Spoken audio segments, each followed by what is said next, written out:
Weak forces. अब हम बात करेंगे बेटा यहाँ पर वीक फोर्सेस के बारे में। अब वीक फोर्सेस का मतलब क्या होता है, देखें पहली बात तो वीक फोर्सेस दो तरीके के फोर्स होते हैं, एक तो होता है हाइड्रोजन बॉन्ड, एक होता है बेटा वॉन डेर वाल्स फोर्स।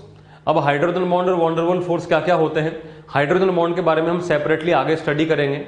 इसके लिए हम आगे सेपरेटली स्टडी क्यों कर रहे हैं इसको हम आपको आगे ही बताएंगे। जब हम हाइड्रोजन बॉन्डिंग चैप्टर पढ़ेंगे तो आपके इसके बारे में आपको इंट्रोडक्शन देंगे कि क्यों हम इसको अलग वीक फोर्सेस से देख रहे हैं। अब वीक फोर्सेस का मतलब क्या है बेटा, ऐसे फोर्स जो कि वीक नेचर के होते हैं। लाइक फॉर एग्जांपल जैसे बात करें, अभी जिस रूम में आप लोग बैठे होंगे उस रूम के अंदर गैसेस हैं, आप समझ सकते हैं बेटा, जानते हैं आप लोग गैसेस हैं। इन गैस के एटम्स के बीच में या मॉलिक्यूल्स के बीच में जो बहुत कम अट्रैक्शन है इसको हम बोलते हैं वीक फोर्स। जैसे मान लीजिए आप इस रूम में बैठे हुए, जिस भी रूम में आप बैठे हुए, अगर आप ऐसे हाथ चलाते हैं तो आपका हाथ आसानी से चल सकता है। अब आप क्या कर रहे हैं बेटा, यहाँ पर जो अपने पास मॉलिक्यूल्स हैं, एयर में जो मॉलिक्यूल्स हैं उनको डिस्प्लेस कर रहे हैं, तो डिस्प्लेस आप बहुत आसानी से कर पा रहे हैं। क्यों? क्योंकि इनके बीच में जो फोर्स ऑफ अट्रैक्शन है वो बहुत वीक है। वो इतना वीक है कि अगर आप वहां पर हाथ चला रहे हैं तो आपका हाथ आसानी से चल जाता है। क्यों? क्योंकि आपके हाथ ने क्या करा, बहुत ही कम फोर्स लगा करके उनको दूर कर दिया। इसका मतलब उनके बीच में बहुत कम फोर्स था। तो ऐसे जो फोर्स होते हैं इनको हम वीक फोर्स की कैटेगरी में रख सकते हैं। ये वीक फोर्स क्या क्या होते हैं, कैसे कैसे होते हैं, इनके बारे में एक एक करके स्टडी करेंगे। वीक फोर्स के अंदर एक जो मैंने बताया बेटा आपको हाइड्रोजन बॉन्डिंग, इसके बारे में नेक्स्ट में डिस्कस करेंगे। आज हम डिस्कस करने वाले हैं यहाँ पर वॉन डेर वाल्स फोर्सेस के बारे में कि वॉन डेर वाल्स फोर्सेस क्या क्या होते हैं, कितने कितने टाइप के होते हैं, इनके बीच में स्ट्रेंथ क्या होता है, और किसी मॉलिक्यूल आयन अगर हमें दे दिया जाए तो हम कैसे पता करके बताएंगे कि उसमें कौन सा फोर्स अप्लाई कर रहा है। चलिए एक एक करके चेक करते हैं। तो सबसे पहले जो हम वीक फोर्स की बात करेंगे बेटा, सबसे पहला जो अपने पास है वीक फोर्स है उसका नाम है आयन डायपोल फोर्स, जिसको कि हम आयन डायपोल अट्रैक्शन भी कह सकते हैं। अब आयन डायपोल अट्रैक्शन का मतलब क्या है, पहली बात तो ये समझें आप, आयन डायपोल फोर्स अप्लाई होता है between an ion and a polar molecule. कोई एक आयन और एक पोलर मॉलिक्यूल में अप्लाई होता है। किस तरह से अप्लाई होता है समझे बेटा, जैसे कि बात करें एग्जांपल देखे पहले आप, एग्जांपल आए बेटा Na+ और वाटर। Na+ और वाटर के बीच में जो अट्रैक्शन होगा इसको कहा जाएगा आयन डायपोल फोर्स। अब पहली बात तो अट्रैक्शन होगा कैसे, देखे समझिए इस बात को। अगर हम Na+ और वाटर की बात करें, मान लीजिए कि Na+ की बात करी जा रही है, तो Na+ की अगर बात करें तो ऐसा एक स्फीयर है, इसके ऊपर एक पॉजिटिव चार्ज होगा, इसका मतलब स्फीयर के ऊपर पूरा पॉजिटिव चार्ज होगा। अच्छा, वाटर के बारे में अगर हम बात करें तो डायपोल मोमेंट के अंदर हम लोग ये सीख करके आए हैं कि water is a polar compound. Water is a polar compound का मतलब क्या है, इसका मतलब इसमें पोलैरिटी है, और पोलैरिटी के होने का मतलब क्या है, इसमें चार्जेस हैं, किसी तरफ नेगेटिव चार्ज होगा, किसी तरफ पॉजिटिव चार्ज होगा। अब आप मुझे सोच के बताओ कि बेटा हाइड्रोजन पे पॉजिटिव होगा या ऑक्सीजन पे पॉजिटिव होगा, तो क्लियरली इसकी इलेक्ट्रोनेगेटिविटी कम है, उस पर पार्शियल पॉजिटिव चार्ज जनरेट होगा। इसका मतलब यहां पर यह हो गया कि मैं ये बात कह सकता हूं कि अगर वाटर मॉलिक्यूल की बात करी जाए तो वाटर मॉलिक्यूल जो होगा वो एक डायपोल के फॉर्म में होगा, और वो जो डायपोल के फॉर्म में होगा इसके अंदर जो हाइड्रोजन के एटम्स है वो कुछ इस तरफ लगे होंगे, ऑक्सीजन के एटम कुछ इस तरह से लगे होंगे। तो अगर हम H2O की बात करते हैं तो H2O स्पीसी कुछ इस तरीके से होगा, जहां पर इधर डेल्टा पॉजिटिव चार्ज और एक तरफ डेल्टा नेगेटिव चार्ज होगा, कुछ इस तरीके से होगा। अब जब ये Na+ के बगल में आएगा तो क्या होगा, तो पॉजिटिव पॉजिटिव में तो ऑटोमेटिक रिपल्शन होगा, पॉजिटिव पॉजिटिव में तो रिपल्शन होगा, पर पॉजिटिव नेगेटिव में अट्रैक्शन होगा। तो क्या होगा कि ये जो H2O का जो डायपोल बना है ये अपने ऑक्सीजन वाली साइड से Na+ की ओर अट्रैक्शन करना शुरू कर देगा। मतलब बात यहां पर यह है कि अगर हम Na+ की बात करें तो ये बनाया बेटा हमने Na+ को भी यह पॉजिटिव चार्ज है, और बगल में अगर हम वाटर के मॉलिक्यूल को घुमा करके लिखें, ऐसे रिवर्स करके लिखें, तो ऐसा बता सकते हैं कि यहां पर हम H2O को ऐसे OH और H इस तरह से बता सकते हैं, जहां पर इस पर पार्शियल नेगेटिव और इस पर पार्शियल पॉजिटिव चार्ज आएगा। तो अब इस पॉजिटिव चार्ज और इस नेगेटिव चार्ज के बीच में जो अट्रैक्शन जनरेट हुआ, बस इसी अट्रैक्शन का नाम क्या दिया गया है, आयन डायपोल फोर्स या आयन डायपोल अट्रैक्शन। आप नाम समझ सकते हैं बेटा कैसे आया होगा, एक तो आयन है अपने पास में, प्योर आयन है, और एक क्या है अपने पास में, डायपोल। अब डायपोल कब होगा, जब अपने पास में कोई पोलर स्पीसी होगा। लाइक फॉर एग्जांपल Na+ हमने देखा, वाटर देखा। लाइक फॉर एग्जांपल Na+ और अमोनिया में देख सकते हैं आप, अमोनिया भी जानते हैं पोलर कंपाउंड होता है।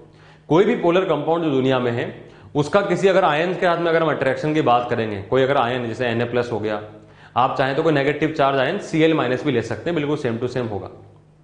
बस अंतर क्या होगा कि जो Cl- होगा वो हाइड्रोजन को अपनी तरफ अट्रैक्ट करेगा, हाइड्रोजन की तरफ से अट्रैक्शन। तो उस अट्रैक्शन को हम क्या बोल रहे हैं बेटा, आयन डायपोल अट्रैक्शन। नेक्स्ट बात करें बेटा, नेक्स्ट है अपने पास में आयन इंड्यूस्ड डायपोल फोर्स या आयन इंड्यूस्ड डायपोल अट्रैक्शन। अब इसका मतलब क्या होता है, पहली बात तो देखें अप्लाई कहां होता है, between an ion and a non polar molecule. एक आयन और एक नॉन पोलर मॉलिक्यूल के बीच में फोर्स अप्लाई होता है। अब पहली बात तो आपके दिमाग में बात आएगी कि सर नॉन पोलर का मतलब क्या है। चलिए मान लेते कि पोलर था तो चार्ज तो वहां पर था, नॉन पोलर में तो चार्ज ही नहीं है। किसी चार्ज स्पीशी में आयन तो चार्ज होगा, और किसी अनचार्ज स्पीशीज में अट्रैक्शन जनरेट कैसे होगा, चलिए इस बात को समझते हैं एग्जाम्पल से। जैसे यहां पर अपने पास एग्जाम्पल दिया गया बेटा I माइनस और I2। अब I माइनस और I2 की अगर हम बात करें, देखें बेटा इस बात को समझें, अगर हम ये अपने पास में एक स्पीशीज है I माइनस, ये हमने लिया I, इसके ऊपर हमने ऐसे माइनस चार्ज बताया। अब शुरुआत में अगर हम I2 की बात करें बेटा, तो I2 में तो आप ये बात समझ सकते हैं कि I और I के बीच में बॉन्ड है, यहां पर डेल्टा एन का वैल्यू 0 है। डेल्टा एन का वैल्यू 0 है, इसका मतलब इस बॉन्ड के अंदर पोलैरिटी तो कुछ है नहीं, ये बॉन्ड तो नॉन पोलर है, इसका मतलब मॉलिक्यूल भी नॉन पोलर है। अब अगर मॉलिक्यूल नॉन पोलर है, जब पोल ही नहीं है तो चार्ज ही नहीं है, तो जब चार्ज नहीं तो अट्रैक्शन होगा कैसे, तो अट्रैक्शन ऐसे होगा, सुनिए ध्यान से। देखिए इस आयोडीन के ऊपर तो नेगेटिव चार्ज होगा, ये नेगेटिव चार्ज क्या करेगा, ये जो आयोडीन यहां पर I2 के फॉर्म में लिखे हुए इनके प्रोटॉन्स को अपनी ओर अट्रैक्ट करना शुरू करेगा। आप समझ सकते हैं बेटा, ये जो I2 होगा इसमें प्रोटॉन है, इलेक्ट्रॉन है, अभी सबका यूनिफॉर्म डिस्ट्रीब्यूशन हो रखा है, तो I2 के अंदर कोई चार्ज नहीं है। पर जैसे ही ये I2 इस I माइनस की विसिनिटी में आएगा, इसके नजदीक में आएगा, क्या होगा, I माइनस का नेगेटिव चार्ज ऑटोमेटिकली I2 के प्रोटॉन्स को अपनी ओर अट्रैक्ट करना शुरू करेगा। तो जब ये अट्रैक्ट करना शुरू करेगा तो क्या होगा, तो I माइनस की वजह से, I माइनस की प्रेजेंस में I2 के अंदर ऑटोमेटिक चार्ज में सेपरेशन होना शुरू हो जाएगा। I2 के जो इलेक्ट्रॉन्स हैं वो इससे दूर भगने की कोशिश करेंगे और I2 के जो प्रोटॉन्स हैं वो इसकी तरफ अट्रैक्ट होने की कोशिश करेंगे। So due to the presence of this I minus, अब क्या हुआ, अगर मैं इस स्ट्रक्चर को एक्सप्लेन करना चाहूं तो ऐसे बता सकता हूं कि ये बेटा बन गया अपने पास में I माइनस, ये I हो गया, इस माइनस चार्ज हो गया, और ये जो अपना I2 है, ये जो अपना I2 है, ये I और ये I जो बना अपने पास, इसके अंदर यहां पर पार्शियल पॉजिटिव और यहां पर पार्शियल नेगेटिव चार्ज जनरेट होना शुरू हो जाएगा।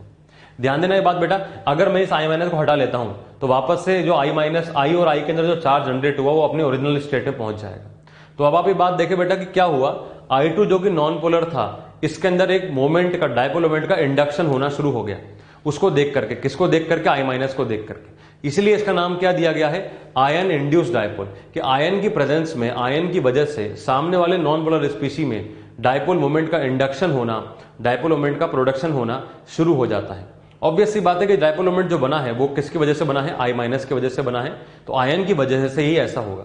तो आयन ने क्या करा, उसके अंदर डायपोल मोमेंट का इंडक्शन करना शुरू करा, इसलिए इस स्पीशी का नाम क्या दिया गया, इस फोर्स का नाम क्या दिया गया बेटा, आयन इंड्यूस्ड डायपोल फोर्स।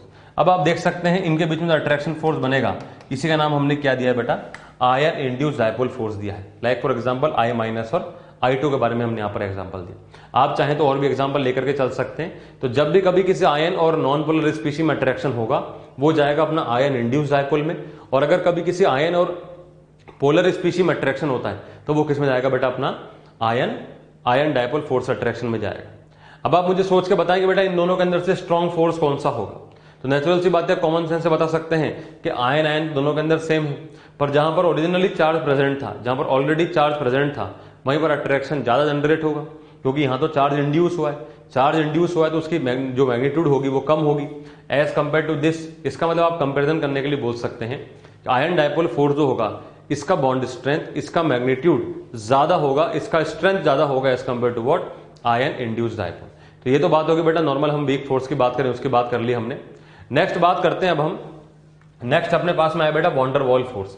अब हम यहां पर वॉन डेर वाल फोर्स को डिस्कस करेंगे एक एक करके।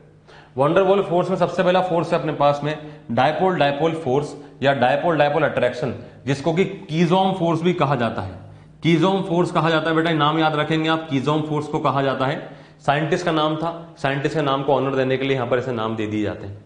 कीजोम फोर्स अप्लाई कहां होता है, तो बेटा देखें डायपोल डायपोल, डायपोल का मतलब क्या है, पोलर, दूसरा डायपोल का मतलब क्या है, पोलर। तो ये फोर्स अप्लाई कहां होगा, between polar and polar molecule, दो पोलर मॉलिक्यूल्स के बीच में जो फोर्स ऑफ अट्रैक्शन जनरेट होगा, इसको क्या नाम दिया जाएगा, इसको नाम दिया जाएगा डायपोल डायपोल या फिर कीजोम फोर्स को नाम दिया जाएगा। लाइक फॉर एग्जांपल HCl और HCl, समझ सकते हैं बेटा जनरेट कैसे होगा। जैसे मान लीजिए हम HCl की अगर बात करें तो एक HCl के अंदर ये हाइड्रोजन और एक क्लोरीन के बीच में बॉन्ड होगा, दूसरा HCl होगा अपने पास में, इसमें हाइड्रोजन और क्लोरीन के बीच में बॉन्ड होगा। हाइड्रोजन पे डेल्टा पॉजिटिव जनरेट होगा, क्लोरीन पे डेल्टा नेगेटिव, क्यों, क्योंकि क्लोरीन की इलेक्ट्रोनेगेटिविटी हाई है। सिमिलरली हाइड्रोजन पे डेल्टा पॉजिटिव हो, क्लोरीन पे डेल्टा नेगेटिव होगा। अब इनके बीच में जो अट्रैक्शन जनरेट हुआ बेटा, इसी अट्रैक्शन का नाम हमने क्या दिया है, डायपोल डायपोल फोर्स नाम दिया है, या फिर हम इसको कीजोम फोर्स बोल सकते हैं, डायपोल डायपोल अट्रैक्शन भी बोल सकते हैं, जैसा भी आपने देखा। नेक्स्ट देखिए बेटा डायपोल इंड्यूस्ड डायपोल फोर्स।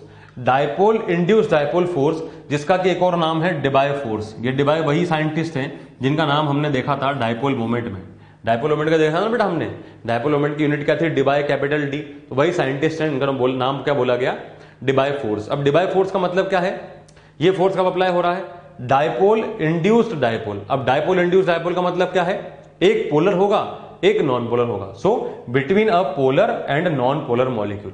अब पोलर नॉन पोलर में कैसे, तो बेटा जैसे देखो थोड़ी देर पहले हमने देखा था आयन इंड्यूस्ड डायपोल में बिल्कुल सेम टू सेम होगा। जैसे कि एग्जांपल HCl और Cl2। अब HCl और Cl2 की बात करें तो क्या होगा बेटा, तो शुरुआत के अंदर अगर HCl की बात करें तो ये तो बना अपने पास में HCl, हाइड्रोजन पे डेल्टा पॉजिटिव है, क्लोरीन पर डेल्टा नेगेटिव है, पर क्लोरीन पे तो कोई चार्ज नहीं है। Cl2 जो है वो तो न्यूट्रल है, Cl2 अगर न्यूट्रल है तो Cl2 पे तो कोई चार्ज नहीं है। पर जब ये Cl2 HCl की विसिनिटी में आएगा, HCl के नजदीक आएगा, तो क्लोरीन के नेगेटिव चार्ज इस Cl2 के प्रोटॉन्स को अपनी ओर अट्रैक्ट करना शुरू करेंगे।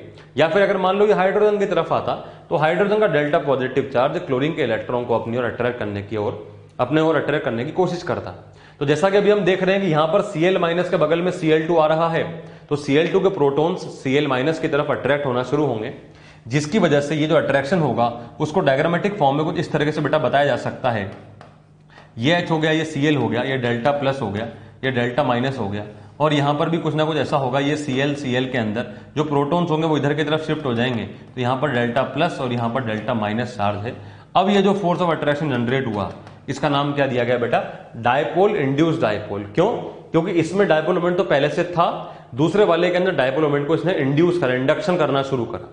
उसमें डायपोल मोमेंट नहीं था, इसकी प्रेजेंस में उसका डायपोल मोमेंट इंड्यूस होना शुरू हुआ, इसलिए इसका नाम क्या दिया गया है, डायपोल इंड्यूस्ड डायपोल फोर्स, जिसको कि हम क्या नाम बोल सकते हैं बेटा, डी बाय फोर्स भी बोल सकते हैं।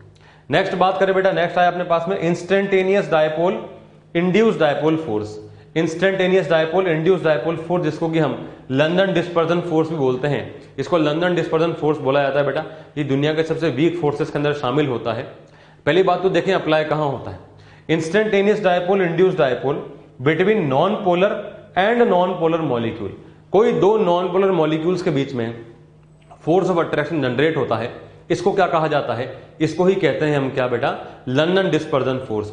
लंदन डिस्पर्जन फोर्स इसी को कहा जाता है instantaneous dipole induced dipole force. अब बात यहां पर ये सोचने वाली है कि कोई दो नॉन पोलर के बीच में किस तरह से कोई फोर्स जनरेट हो सकता है, क्योंकि यहां तो कोई चार्ज की बात ही नहीं कर सकते। तो बेटा इसको इस तरह समझें, जैसे मान लीजिए एक कंटेनर है, एक कंटेनर के अंदर आपने कोई गैस को फिल कर दिया। जब आपने किसी गैस को फिल करा तो गैस की प्रॉपर्टी क्या है बेटा, गैस के मॉलिक्यूल्स या फिर एटॉमिक फॉर्म में अगर होगा तो वो क्या होंगे, रैंडमली मूव करेंगे। तो जैसे अगर रैंडमली मूव कर रहे हैं तो फॉर अ नैनो सेकंड, बहुत एक छोटे समय के लिए, मान लीजिए अगर किसी गैस का एटम या कोई मॉलिक्यूल कंटेनर की वॉल से टकराता है, तो वॉल से टकराने पर क्या होगा, उसके इलेक्ट्रॉन की जो सिमेट्री है उसमें डिस्टर्बेंस आने शुरू हो जाएंगे। उसमें इलेक्ट्रॉन की सिमेट्री में डिस्टर्बेंस आने शुरू हो जाने का मतलब क्या है कि टकराने की वजह से क्या होगा, उसके इलेक्ट्रॉन की जो नॉर्मल तरीके से सिमेट्री बनी हुई है वो बिगड़ जाएगी। तो किसी तरफ एक हल्का सा इलेक्ट्रॉन का डेंसिटी बढ़ जाएगा तो ऑब्वियसली दूसरी तरफ इलेक्ट्रॉन का डेंसिटी घट जाएगा। ये बहुत ही एक छोटे समय के लिए होगा। इसका मतलब क्या होगा, एक बहुत ही छोटे समय के लिए, for an instant of time, उसके अंदर एक इंस्टेंटेनियस डायपोल जनरेट होना शुरू हो जाएगा। अब जब ये इंस्टेंटेनियस डायपोल जनरेट होगा, इसके वजह से अगर कोई बगल में दूसरा एटम या दूसरा कोई मॉलिक्यूल प्रेजेंट है तो इस इंस्टेंटेनियस डायपोल की वजह से उस दूसरे वाले के अंदर इंडक्शन होना शुरू हो जाएगा डायपोल मोमेंट का। इसलिए इसको क्या बोलते हैं, instantaneous dipole induced dipole force. Natural सी बात है बेटा, कॉमन सेंस से आप सोच सकते हैं कि जब सामने वाले पहले स्पीशी में इंस्टेंटेनियस बना तो दूसरे वाले के अंदर भी इंस्टेंटेनियस होगा। तो अगर ये वाला बहुत छोटे समय के लिए बनेगा, क्योंकि जैसे ही चार्ज यहां पर सेपरेट होंगे वापस से कंबाइन कर जाएंगे, तो ये जो चार्ज बनेंगे बहुत छोटे समय के लिए बनेंगे, तो जो अट्रैक्शन फोर्स बनेगा वो भी बहुत छोटे समय के लिए बनेगा। इसलिए ये बात कही जाती है कि यहां पर जो फोर्स ऑफ अट्रैक्शन जनरेट हो रहा है ये बहुत ही वीक क्वांटिटी में होगा, बहुत ही वीक फोर्स होगा। और वीक फोर्स क्यों होगा आप बात समझ सकते हैं बेटा, क्योंकि जो डिस्टॉर्शन जनरेट हो रहा है टकराने की वजह से, कोलिजन करने की वजह से, वो बहुत ही छोटे समय के लिए हो रहा है, only for an instant of time. एक बहुत ही छोटे से इंस्टेंट के लिए, पल भर के लिए ऐसा जनरेट होगा, और जैसे वो जनरेट होगा हाथों हाथ वो खत्म हो जाएगा। तो जो फोर्स ऑफ अट्रैक्शन जनरेट होगा वो भी सिर्फ और सिर्फ पल भर के लिए होगा, एक फॉर इंस्टेंट ऑफ टाइम होगा, और वो फोर्स क्या होगा, वो खत्म हो जाएगा। पर बात यह है कि ऐसा फोर्स ऑफ अट्रैक्शन जनरेट तो हो सकता है, और इसी को हम क्या बोलते हैं बेटा, instantaneous dipole induced dipole force बोलेंगे, जिसको कि हम लंदन डिस्पर्जन फोर्स बोल सकते हैं। जैसे कि मैंने आपको बताया बेटा कि जिस रूम में अभी आप लोग बैठे हुए हैं वहां पर जो गैसेस रखी हुई हैं, वहां पर जो गैसेस मूव कर रही हैं, इन गैसेस के बीच में अट्रैक्शन फोर्स जो है अभी राइट नाउ वो कौन सा फोर्स है बेटा, लंदन डिस्पर्जन फोर्स है। तो लंदन डिस्पर्जन फोर्स आप देख सकते हैं बेटा कितना वीक फोर्स है। तो लंदन डिस्पर्जन फोर्स कहां पर अप्लाई करा जाता है, between non polar and non polar molecule, like for example atoms of inert gas, मैंने बताया बेटा आपको इनर्ट गैस में लग सकता है, क्लोरीन क्लोरीन कोई भी दो मॉलिक्यूलर स्पीशीज के बीच में इस तरह से अप्लाई हो सकता है जो कि नॉन पोलर नेचर की है। तो इनको हम क्या बोलते हैं बेटा, ये सब अपने पास में आते हैं वॉन्डरवॉल फोर्स की कैटेगरी में। अब अगर हम इन तीनों वॉन्डरवॉल फोर्स की बात करें और अगर हम इन तीनों की स्ट्रेंथ कंपेयर करना चाहें, तीनों कौन कौन से, कीजोम फोर्स, डिबाय फोर्स और लंदन डिस्पर्जन फोर्स, अगर हम इन तीनों के अंदर बॉन्ड स्ट्रेंथ कंपेयर करना चाहें तो किस तरह से कमेंट करके बताएंगे, आप खुद सोच करके देखें बेटा। कॉमन सेंस से ये बात कही जा सकती है कि जहां पर ओरिजिनली चार्ज प्रेजेंट था, जहां पर पहले की तरीके से फुल यहां पर बता सकते हैं कि जहां पर पहले से चार्ज प्रेजेंट था वहां पर ऑब्वियसली अट्रैक्शन ज्यादा होगा। जहां पर चार्ज थोड़ा कम हुआ, जहां पर एक चार्ज स्पीशी है और एक नॉन चार्ज अनचार्ज स्पीशी है, वहां अट्रैक्शन थोड़ा कम जनरेट होगा। और जहां पर दोनों ही स्पीशी अनचार्ज होंगे वहां पर अट्रैक्शन सबसे कम जनरेट होगा। इसका मतलब यह बात कही जा सकती है कि इन तीनों के अंदर अगर हम स्ट्रेंथ की बात करें तो ऑर्डर ऑफ स्ट्रेंथ क्या होगी बेटा, तो ऑर्डर ऑफ स्ट्रेंथ में मैक्सिमम होगी कीजोम की, उससे कम होगी डिबाय की और सबसे कम किसकी होगी बेटा, लंदन डिस्पर्जन फोर्स की यहां पर बॉन्ड स्ट्रेंथ बताई जाएगी। तो सबसे स्ट्रॉन्ग बॉन्ड कौन है बेटा, वॉन्डरवॉल फोर्स में डायपोल डायपोल फोर्स जिसको कि हम कीजोम फोर्स बोल सकते हैं। उससे वीक होगा अपने पास में कौन, डायपोल इंड्यूस्ड डायपोल फोर्स जिसको कि हम डिबाय फोर्स बोलेंगे। और सबसे वीक क्या होगा इन तीनों के अंदर, instantaneous dipole induced dipole force जिसको कि हम लंदन डिस्पर्जन फोर्स भी बोल सकते हैं। इस तरीके से आपको पहचान करनी आ चुकी है। पहचान करने के बाद अगर आपके पास क्वेश्चन आता है कि compare the bond strength of this weak forces, तो आप आसानी से बता सकते हैं कीजोम की मैक्सिमम, उससे कम होगा डिबाय और सबसे कम होगा लंदन डिस्पर्जन। तो आइए बेटा इसके बेस पर हम कुछ क्वेश्चन सॉल्व करने की कोशिश करते हैं ताकि हमारे पास देखिए कि हम किस तरह से पता करेंगे। क्वेश्चन आया अपने पास में, identify the type of weak force among the following pair of species. हमें क्या करना है, वीक फोर्स का आइडेंटिफिकेशन करनी है। एक एक करके देखते हैं बेटा। सबसे पहले आया अपने पास में HCl और HCl। अब आपको सबसे पहले तो ये आइडेंटिफाई करना पड़ेगा कि इसमें फोर्स कैसा है, और फोर्स आइडेंटिफाई करने के लिए आपको देखना पड़ेगा ये पोलर है या नहीं है। इसलिए आप देख सकते हैं बेटा कि वीक फोर्स के क्वेश्चन जो होंगे ना, बेसिकली ये क्वेश्चन एक तरीके से एक्सटेंशन होगा आपके डायपोल मोमेंट की नॉलेज का। डायपोल मोमेंट आपको जितना अच्छे से क्लियर है, आपको पता है कि कौन पोलर है कौन नॉन पोलर है, तभी जाकर के आप बता पाएंगे कि इसमें किस तरीके का फोर्स अप्लाई हो रहा है। अब HCl के अंदर आप जानते हैं बेटा HCl खुद कैसा है, पोलर, दूसरा HCl भी कैसा है बेटा, पोलर। तो अगर हम कभी दो पोलर स्पीशी के बारे में बात करें तो HCl पोलर, दूसरा भी है पोलर। पोलर पोलर में कैसा फोर्स होता है बेटा, तो आपको पता है पोलर पोलर में कैसा फोर्स है, कीजोम फोर्स। तो बेटा हम यहां पर बोल सकते हैं इसका नाम होगा कीजोम फोर्स, जिसका कि एक और नाम है क्या, डायपोल डायपोल फोर्स। नेक्स्ट है बेटा अपने पास में H2S और H2S। अब H2S की अगर हम बात करें तो जस्ट लाइक H2O, जैसा हमने H2O का स्ट्रक्चर देखा था बिल्कुल सेम टू सेम स्ट्रक्चर बनाया जाएगा H2S का। H2S का स्ट्रक्चर बना करके आप देख सकते हैं बेटा। अगर आपको समझ में नहीं आ रहा है तो आप देख सकते हैं सल्फर के पास में से 2 हाइड्रोजन होंगे और 2 ही लोन पेयर होंगे। अब आप यहां देख सकते हैं बेटा कि इसके अंदर दोनों के दोनों लोन पेयर की वजह से नेट मोमेंट जो होगा वो जीरो नहीं होगा, कुछ ना कुछ आएगा, नेट रिजल्टेंट ये बीच में आएगा, जीरो नहीं आएगा। इसका मतलब H2S पोलर है और दूसरा H2S भी पोलर है। पोलर पोलर में अगेन कैसा फोर्स होगा बेटा, Keesom force, dipole dipole force. Next बात करें, अगला आया बेटा अपने पास में HCl और Cl2।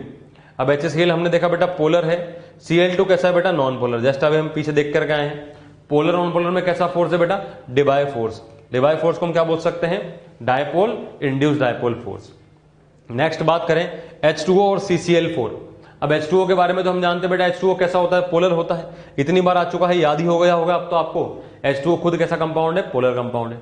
चलिए CCl4 की अगर हम बात करें तो चलिए CCl4 का स्ट्रक्चर बना करके देख लेते हैं। CCl4 में हम जानते हैं बेटा एक कार्बन है, इसके साथ में 4 क्लोरीन के एटम्स ऐसे लगे रहेंगे, जस्ट लाइक CH4 ये स्ट्रक्चर होगा। अब आप देख सकते हैं बेटा कि ये अपना जो डायपोल मोमेंट का केस नंबर 1 है उस कैटेगरी में आ रहा है। डायपोल मोमेंट का केस नंबर 1 क्या बोलता है, अगर कभी सेंटर एटम पे लोन पेयर 0 हो, चेक कंडीशन। अगर कभी सभी के सभी साइड एटम सेम हो, चेक कंडीशन। तो ऐसे केस के अंदर वो मॉलिक्यूल का हमेशा डायपोल मोमेंट 0 होगा। हमेशा 0 होने का मतलब ये स्पीशीज नॉन पोलर होगा। तो अगर हमसे यहां पूछ रहा है कि जरा बताइए कि वाटर और CCl4 में कैसा अट्रैक्शन है, तो वाटर तो खुद पोलर हो गया, CCl4 नॉन पोलर हो गया। तो पोलर नॉन पोलर में अगेन कैसा फोर्स हो गया बेटा, डिबाय फोर्स या फिर डायपोल इंड्यूस्ड डायपोल फोर्स। चलिए नेक्स्ट बात करते हैं। अगला अपने पास में आया जिनोन और वाटर। अब जिनोन की अगर बात करें तो जिनोन कैसा है, तो बेटा कोई भी एटम की अगर हम बात करें, किसी भी एटम पे चार्ज तो होता नहीं है, atom is a neutral species. और चार्ज नहीं होने का मतलब उसको अनचार्ज स्पीशी की तरह वर्क करेंगे, बिहेव करेंगे, उसको हम मान के चलेंगे। तो ये हो गया अपने पास में जिनोन क्या, अनचार्ज का मतलब कोई पोल नहीं है, तो नॉन पोलर। वाटर अगेन कैसा है बेटा, पोलर। नॉन पोलर, पोलर में अगेन किस तरह का फोर्स होगा बेटा अपने पास में, डिबाई फोर्स होगा। C6H6 C6H6 डायपोल मोमेंट में मैं आपको बताया था बेटा कि C6H6 बेंजीन जो होता है वो नॉन पोलर नेचर का होता है। तो बेंजीन नॉन पोलर नेचर का मिल गया, दूसरा बेंजीन नॉन पोलर नेचर का मिल गया। नॉन पोलर में कैसा फोर्स मिला बेटा हमको, instantaneous dipole induce dipole force, मतलब कि लंदन डिस्पर्जन फोर्स। तो इसको हम यहां पर ऐसे L के नाम से शो कर सकते हैं। L का मतलब हम लोग क्या मान करके चल रहे हैं, लंदन डिस्पर्जन फोर्स मान करके चल रहे हैं। नेक्स्ट बात करें बेटा अमोनिया और अमोनिया। अब अमोनिया की अगर बात करें तो बेटा अमोनिया भी पोलर कंपाउंड होता है। अगर आपको नहीं समझ में आ रहा है तो आप बेटा देख सकते हैं अमोनिया के स्ट्रक्चर में एक लोन पेयर होता है और यहां पर 3 हाइड्रोजन के आइटम्स होंगे। अब आप देख सकते हैं कि ये अपने पास डायपोल मोमेंट की केस नंबर 2 की कैटेगरी का एक क्वेश्चन है। केस नंबर 2 ये बोलता था कि अगर कभी सेंटर आइटम पे आपको लोन पेयर एक दिख जाएगा और सभी के सभी आइटम खैर अगर एक लोन पेयर दिख जाएगा तो वो वाला स्पीशी हमेशा कैसा होगा, पोलर होगा। तो एक लोन पेयर आने की वजह से ये इसका म्यू तो होगा नॉट इक्वल टू 0, तो ये हमेशा पोलर स्पीशी होगा। तो अमोनिया पोलर मिल गया आपको, ये अमोनिया भी बेटा क्या मिल गया आपको, पोलर मिल गया। पोलर पोलर में कैसा फोर्स ऑफ अट्रैक्शन होगा बेटा, यहां पर पोलर पोलर के अंदर आपको कैसा मिलेगा बेटा, आपको डायपोल डायपोल फोर्स यानी कि कीजोम फोर्स दिखेगा। इसको बेटा हम कीजोम फोर्स बोलेंगे। अब एक बात देखें बेटा, अमोनिया अमोनिया के अंदर आगे चलकर हम देखेंगे जो अपना नेक्स्ट टॉपिक आने वाला है हाइड्रोजन बॉन्डिंग, हमें बात देखेंगे वहां पर इसमें हाइड्रोजन बॉन्डिंग भी होगा। तो अगर हाइड्रोजन बॉन्डिंग की अगर बात करी जाए, अगर मान लीजिए आपके पास में ऑप्शंस ऐसे दिए हुए हैं कि ऑप्शंस के अंदर हाइड्रोजन बॉन्डिंग वर्ड नहीं है, आगे चल के आप ये बात सीखेंगे कि अमोनिया अमोनिया के अंदर हाइड्रोजन बॉन्डिंग होता है। तो मैं आपको बात बता रहा हूं बेटा कि अगर ऑप्शंस के अंदर हाइड्रोजन बॉन्डिंग का नाम नहीं दिया हुआ है तब आप यहां पर आसानी से कीजोम फोर्स को अप्लाई कर सकते हैं। पर अगर मान लो कि आपको ऑप्शन के अंदर कीजोम फोर्स भी दिया हुआ है और आपको हाइड्रोजन बॉन्डिंग वर्ड भी दिया हुआ है, तब आप वहां पर हाइड्रोजन बॉन्डिंग वर्ड को टिक करेंगे। या फिर मान लीजिए आपको कीजोम वर्ड नहीं दिया हुआ है और हाइड्रोजन बॉन्डिंग दिया हुआ है, बाकी के नाम दिया हुआ है, तो आप यहां पर हाइड्रोजन बॉन्डिंग वर्ड को टिक कर सकते हैं। इसलिए इस क्वेश्चन को यहां पर इंट्रोड्यूस किया गया। तो अमोनिया अमोनिया हो गया, HF HF हो गया, H2O अमोनिया हो गया, H2O H2O हो गया। ऐसी स्पीशीज जो बनेंगी इनके अंदर डायपोल डायपोल फोर्स तो होगा ही सही, साथ ही साथ हाइड्रोजन बॉन्डिंग भी होगा। हाइड्रोजन बॉन्डिंग कैसे होता है, क्या होता है, हम आगे चल के देखेंगे। अभी के लिए आप ये बात समझ के चले, मेरे हिसाब से बात आपको क्लियर हो गई होगी। नेक्स्ट देखते हैं बेटा, अगला है अपने पास में Cl माइनस और H2O। अब Cl माइनस क्या है बेटा, तो Cl माइनस आयन है, आयन है ना बेटा, ये आयन है। वाटर की बात करें तो ये कैसा बेटा, पोलर है। आयन और पोलर में कैसा फोर्स था बेटा, आप याद करो बेटा, कैसा फोर्स था, आयन डायपोल अट्रैक्शन। तो इसको हम क्या बोल सकते हैं बेटा, इसके अंदर कौन सा फोर्स होगा अपने पास में, आयन डायपोल अट्रैक्शन। ये अपने पास में आयन डायपोल अट्रैक्शन बन गया, इसका क्वेश्चन हो गया। नेक्स्ट देखा बेटा हमने Br माइनस और Br2। अब Br माइनस क्या है बेटा, आयन है। अच्छा Br2 की बात करें तो Br2 में Br में दोनों के इलेक्ट्रोनेगेटिविटी सेम होने की वजह से डेल्टा En 0 हो गया। तो Br2 क्या मिल गया आपको, non polar. Ion non polar में कैसा फोर्स बेटा, याद करो आप, हमने क्या सीखा था बेटा, ion induced dipole, ion induced dipole force बनेगा यहां पर। नेक्स्ट देखिए बेटा अपने पास में हीलियम हीलियम। अब हीलियम खुद कैसा है, नॉन पोलर, दूसरा हीलियम भी कैसा है, नॉन पोलर। नॉन पोलर में कैसा फोर्स बेटा, लंदन डिस्पर्जन फोर्स। तो यहां पर हम लंदन डिस्पर्जन फोर्स ऐसे बता सकते हैं। तो बेटा इस तरीके से हमने देखा यहां पर किस तरह से वीक फोर्स से कंपेरिजन करी जाएगी। वीक फोर्स आप आसानी से यहां पर बता सकते हैं। नेक्स्ट बात करें बेटा, वॉन डेर वाल फोर्स जो होते हैं वो मॉलिक्यूलर वेट के डायरेक्टली प्रोपोर्शनल होते हैं। मतलब ये है कि जिसका मॉलिक्यूलर वेट हाई होता है वहां पर वॉन डेर वाल फोर्स का मैग्नीट्यूड हाई हो जाता है। अब वॉन डेर वाल फोर्स का मैग्नीट्यूड मॉलिक्यूलर वेट पर डिपेंड ऐसे रहता है कि जब मॉलिक्यूलर वेट ज्यादा होता है तो जो स्पीशी होता है वो आपस में ऐसे इकट्ठा होकर के रहता है, और जब इकट्ठा होकर के रहता है तो उनके बीच में फोर्स ऑफ अट्रैक्शन जो होगा वो ज्यादा होगा। और इसी वजह से वॉन डेर वाल फोर्स जो है वो मॉलिक्यूलर वेट के डायरेक्टली प्रोपोर्शनल होता है। अब इसके वजह फर्क क्या क्या पड़ता है, हम इस बात को समझने की कोशिश करते हैं बेटा। देखें यहां पर, देखिए बेटा हम बात कर रहे हैं नोबल गैस के बारे में, helium neon, argon krypton, xenon radon, इनके अंदर हम बात कर रहे हैं। तो बेटा आप देख सकते हैं ऊपर से नीचे की ओर जाएंगे तो लगातार साइज बढ़ेगा। तो अगर लगातार साइज बढ़ रहा है साथ ही साथ लगातार एटॉमिक वेट बढ़ रहा है, हीलियम से ज्यादा होगा, नियॉन का टॉप टू बॉटम जानते हैं बेटा, एटॉमिक वेट बढ़ता है। एटॉमिक वेट बढ़ने की वजह से क्या होगा, strength of van der Waals force बढ़ेगा, क्योंकि अभी अभी हमने सीखा है कि वॉन डेर वाल फोर्स जो है वो मॉलिक्यूलर वेट के प्रोपोर्शनल है। तो अगर कभी कोई मॉलिक्यूल नहीं हुआ, एटम हो गया, तो वो ऑब्वियसली एटॉमिक वेट के प्रोपोर्शनल हो जाएगा।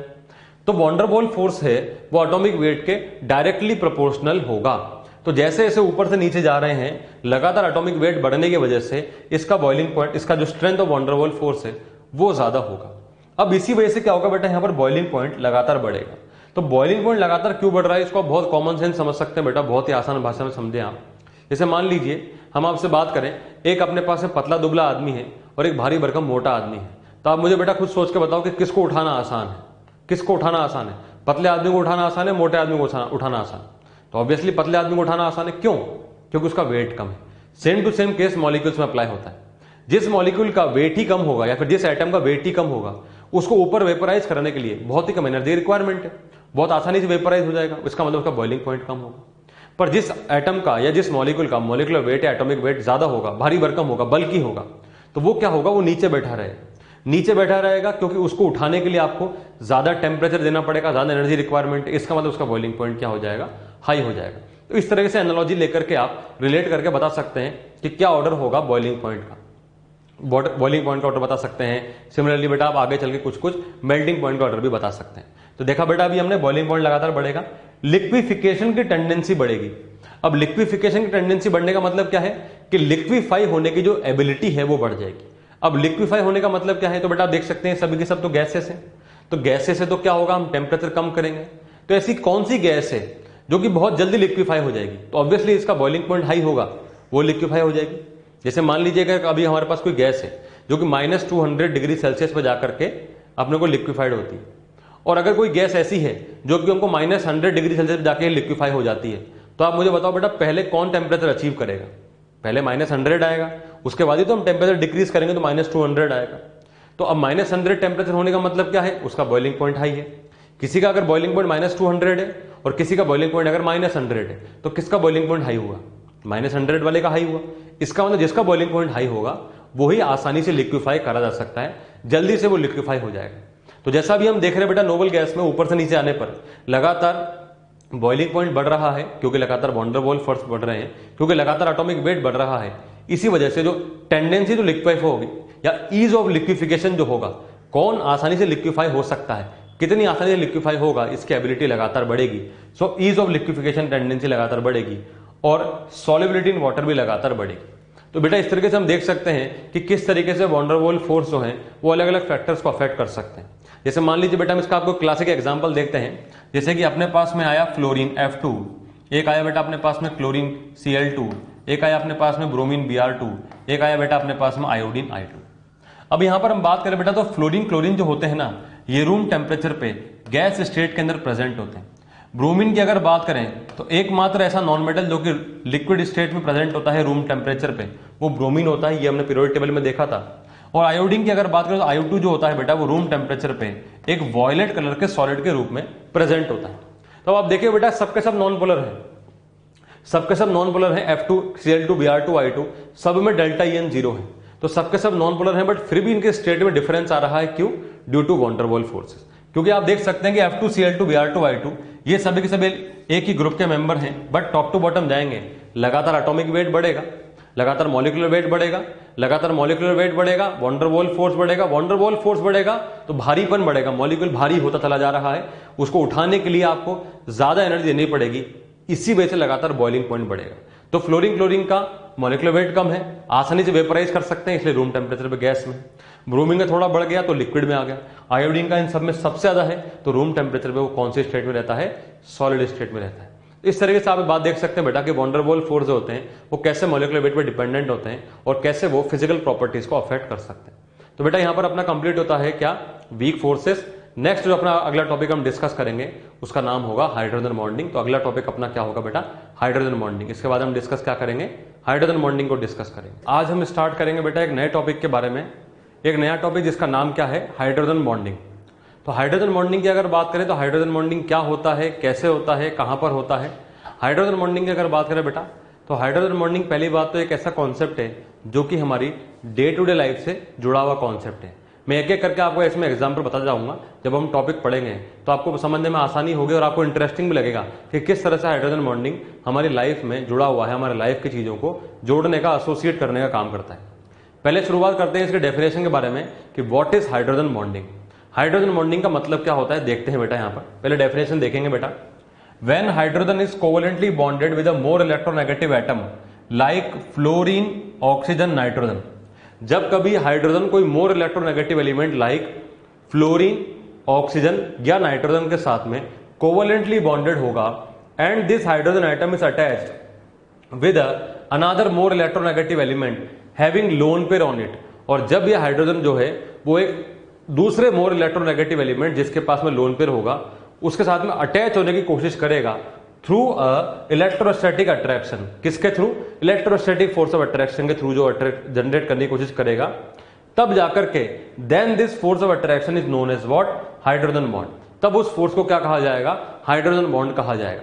मतलब बात यहां पर यह है, अगर हम आपको समझाना चाहें तो कैसे समझेंगे बेटा? देखिए आप यहां पर आपको एक छोटा डायग्राम दिख रहा होगा। यहां पर आप देखें पहली बात तो एक्स, एच और वाई, ये आपको 3 आइटम दिखाई दे रहे हैं। पहली बात तो बात क्या है? पहली बात तो यह है कि हाइड्रोजन जो है वो कोवलेंटली बॉन्डेड एक ऐसे एलिमेंट के साथ में, एक्स के साथ में, जिसकी इलेक्ट्रोनेगेटिविटी हाई है। Electronegativity high like for example fluorine, oxygen, nitrogen. मतलब कि एक ऐसा एलिमेंट हो गया जिसकी इलेक्ट्रोनेगेटिविटी जनरली बताई जा सकती है कि वो 3 या उससे बड़ी होगी। जानते बेटा फ्लोरीन की 4 होती है, ऑक्सीजन की 3.5 होती है, नाइट्रोजन की 3 होती है। तो हाइड्रोजन एक ऐसे मोर इलेक्ट्रोनेगेटिव एलिमेंट के साथ में कोवलेंटली बॉन्डेड है जिसकी इलेक्ट्रोनेगेटिविटी जनरली 3 या उससे ज्यादा होगी, लाइक फ्लोरीन, ऑक्सीजन, नाइट्रोजन, इस तरीके से होगी। और बगल में एक और मोर इलेक्ट्रोनेगेटिव एलिमेंट है जिसकी इलेक्ट्रोनेगेटिविटी भी हाई है, जिसकी इलेक्ट्रोनेगेटिविटी जनरली 3 या उससे हाई ही होगी, like for example fluorine, oxygen, nitrogen और क्लोरीन हो गया। इसके पास लोन पेयर होगा। तो अब ये जो लोन पेयर है इसमें और हाइड्रोजन में जो अट्रैक्शन फोर्स जनरेट हुआ, जो weak electrostatic force of attraction generate हुआ, इसी का नाम क्या दिया जाएगा बेटा? हाइड्रोजन बॉन्ड इसको नाम दिया जाएगा।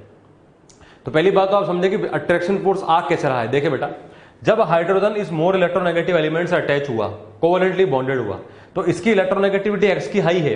इसकी वजह से कॉन्सिक्वेंटली इसके ऊपर क्या चार्ज आएगा? Delta negative, partial negative charge generate होगा। और हाइड्रोजन की इलेक्ट्रोनेगेटिविटी कम होने की वजह से इस पर पार्शियल पॉजिटिव चार्ज जनरेट होगा। अब इधर की तरफ लोन पेयर रखा हुआ है, तो लोन पेयर का मतलब तो इलेक्ट्रॉन है। तो अब क्या हो रहा है, इस हाइड्रोजन के डेल्टा पॉजिटिव में और लोन पेयर में अट्रैक्शन जनरेट हो रहा है। बस इसी अट्रैक्शन फोर्स का हमने क्या नाम दे दिया है बेटा? हाइड्रोजन बॉन्ड हमने नाम दे दिया है। ऐसा ही अट्रैक्शन फोर्स आप देख करके आए थे बेटा किसके अंदर? डायपोल डायपोल फोर्स के अंदर भी आपने देखा था। पर हम डायपोल डायपोल फोर्स को अलग पढ़ते हैं और हाइड्रोजन बॉन्ड को उससे अलग लेकर के चलते हैं। ऐसा क्यों? ऐसा इसलिए क्योंकि हाइड्रोजन बॉन्ड के अंदर स्पेसिफिक ये डिफाइन कर दिया गया है कि हाइड्रोजन किसी मोर इलेक्ट्रोनेगेटिव एटम से अटैच होगा। और मोर इलेक्ट्रोनेगेटिव एटम से अटैच होने का मतलब ये हो गया कि हाइड्रोजन पे जो पॉजिटिव चार्ज जनरेट होगा वो कुछ सिग्निफिकेंट अमाउंट में होगा, थोड़ा ज्यादा होगा बाकी एलिमेंट के कंपैरिजन में। और चार्ज ज्यादा जनरेट होने की वजह से ही यहां पर जो फोर्स ऑफ अट्रैक्शन बनेगा उसका मैग्नीट्यूड हाई हो जाएगा। इसी वजह से हाइड्रोजन बॉन्ड को अलग से पढ़ा जाता है डायपोल डायपोल फोर्स के कंपैरिजन में, क्योंकि हाइड्रोजन बॉन्ड की जो बॉन्ड स्ट्रेंथ होती है वो नॉर्मल डायपोल डायपोल फोर्स के कंपैरिजन में ज्यादा देखी जाती है। तो हाइड्रोजन बॉन्ड भले ही एक वीक फोर्स है, बट फिर भी इसको हम अलग से पढ़ाई करते हैं, इसकी स्टडी अलग से करते हैं, क्योंकि इसकी जो बॉन्ड स्ट्रेंथ होती है वो नॉर्मल जो वीक फोर्स है, नॉर्मल डायपोल डायपोल फोर्स है, उसके कंपैरिजन में थोड़ी ज्यादा होती है। इसी वजह से हम हाइड्रोजन बॉन्ड को अलग से पढ़ाई करते हैं, हाइड्रोजन बॉन्ड की अलग से स्टडी करी जाती है। अब आप ये बात देख सकते हैं बेटा कि हाइड्रोजन में डेल्टा पॉजिटिव और लोन पेयर के जो इलेक्ट्रॉन है इनके बीच में अट्रैक्शन फोर्स जनरेट हो रहा है। सिंस यहां पर फुल पॉजिटिव चार्ज नहीं है, अगर यहां full positive full negative charge होते तो एक बहुत strong electrostatic force of attraction होता। पार्शियल चार्जेस के होने की वजह से जो फोर्स ऑफ अट्रैक्शन बनेगा वो भी काफी वीक नेचर का होगा। इसलिए इस फोर्स का क्या नाम दिया गया है बेटा? Weak electrostatic force of attraction नाम दिया है। So it is a weak force, और वीक फोर्स होने की वजह से ये प्रॉपर्टीज को अफेक्ट तो करेगा बट उतना ज्यादा अफेक्ट नहीं कर सकता जितना कि कोई pure chemical bond like ionic bond, coordinate bond, covalent bond affect कर सकता है। बट हाँ, कुछ ना कुछ अमाउंट में तो है, तो कुछ प्रॉपर्टीज को तो अफेक्ट करेगा ही सही। मेनली जो होती है फिजिकल प्रॉपर्टीज लाइक सॉल्युबिलिटी को अफेक्ट कर सकता है, मेल्टिंग पॉइंट को अफेक्ट कर सकता है, बॉइलिंग पॉइंट को अफेक्ट कर सकता है, वेपर प्रेशर को, वॉलेटिलिटी को, इन सब चीजों को, सरफेस टेंशन को, इन सब चीजों को बेटा, विस्कोसिटी को, इन सब प्रॉपर्टीज को ये अफेक्ट करना शुरू कर सकता है। तो किस तरह से अफेक्ट करता है इसके अंदर हम आगे चल के देखेंगे। अभी आप ये बात समझे कि हाइड्रोजन बॉन्डिंग की पहचान कैसे करी जाएगी। हाइड्रोजन बॉन्डिंग की पहचान करने के लिए हाइड्रोजन को किसी मोर इलेक्ट्रोनेगेटिव एलिमेंट फोन के साथ अटैच होना चाहिए और बगल में एक एलिमेंट अटैच होना चाहिए जिसकी इलेक्ट्रोनेगेटिविटी भी 3 या उससे हाई हो और उस पर लोन पेयर जनरली होना चाहिए। जिसकी इलेक्ट्रोनेगेटिविटी हाई होगी तो यहां पर क्या होगा? एक वीक अट्रैक्शन फोर्स जनरेट होगा। अब आप एक बात और देखें बेटा, यहां पर आप देख सकते हैं कि मैंने फ्लोरीन ऑक्सीजन नाइट्रोजन लिखा, यहां पर मैंने फ्लोरीन ऑक्सीजन नाइट्रोजन और क्लोरीन लिखा। मैं चाहता तो यहां पर भी क्लोरीन लिख सकता था, पर क्लोरीन अगर मैं लिख दूंगा तो हाइड्रोजन बॉन्ड नहीं बना पाएगा। तो मेरे कहने का मतलब यहां पर ये कि आप दिमाग में ऐसा लेकर के चलें कि हाइड्रोजन बॉन्ड की पहचान कैसे होगी, कि हाइड्रोजन अटैच होना चाहिए बेटा किसके साथ में? FON, फोन के साथ। इसको आप फोन याद रखें, फोन के साथ अटैच हो सकता है। और बगल में जो एलिमेंट लगा हुआ है Y जिसके ऊपर लोन पेयर है वो फ्लोरीन ऑक्सीजन नाइट्रोजन और क्लोरीन भी हो सकता है। क्लोरीन की अगर बात करी जाए तो क्लोरीन एक बहुत ही स्पेसिफिक केस के अंदर हाइड्रोजन बॉन्डिंग बनाएगा, जिसको कि आगे चल के हम देखेंगे बेटा इंट्रामोलिकुलर हाइड्रोजन बॉन्डिंग।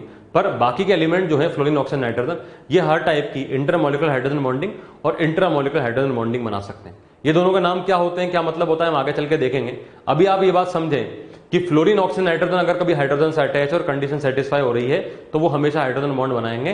पर अगर क्लोरीन की बात करें तो क्लोरीन बहुत लिमिटेड केस के अंदर ही हाइड्रोजन बॉन्ड बना सकता है।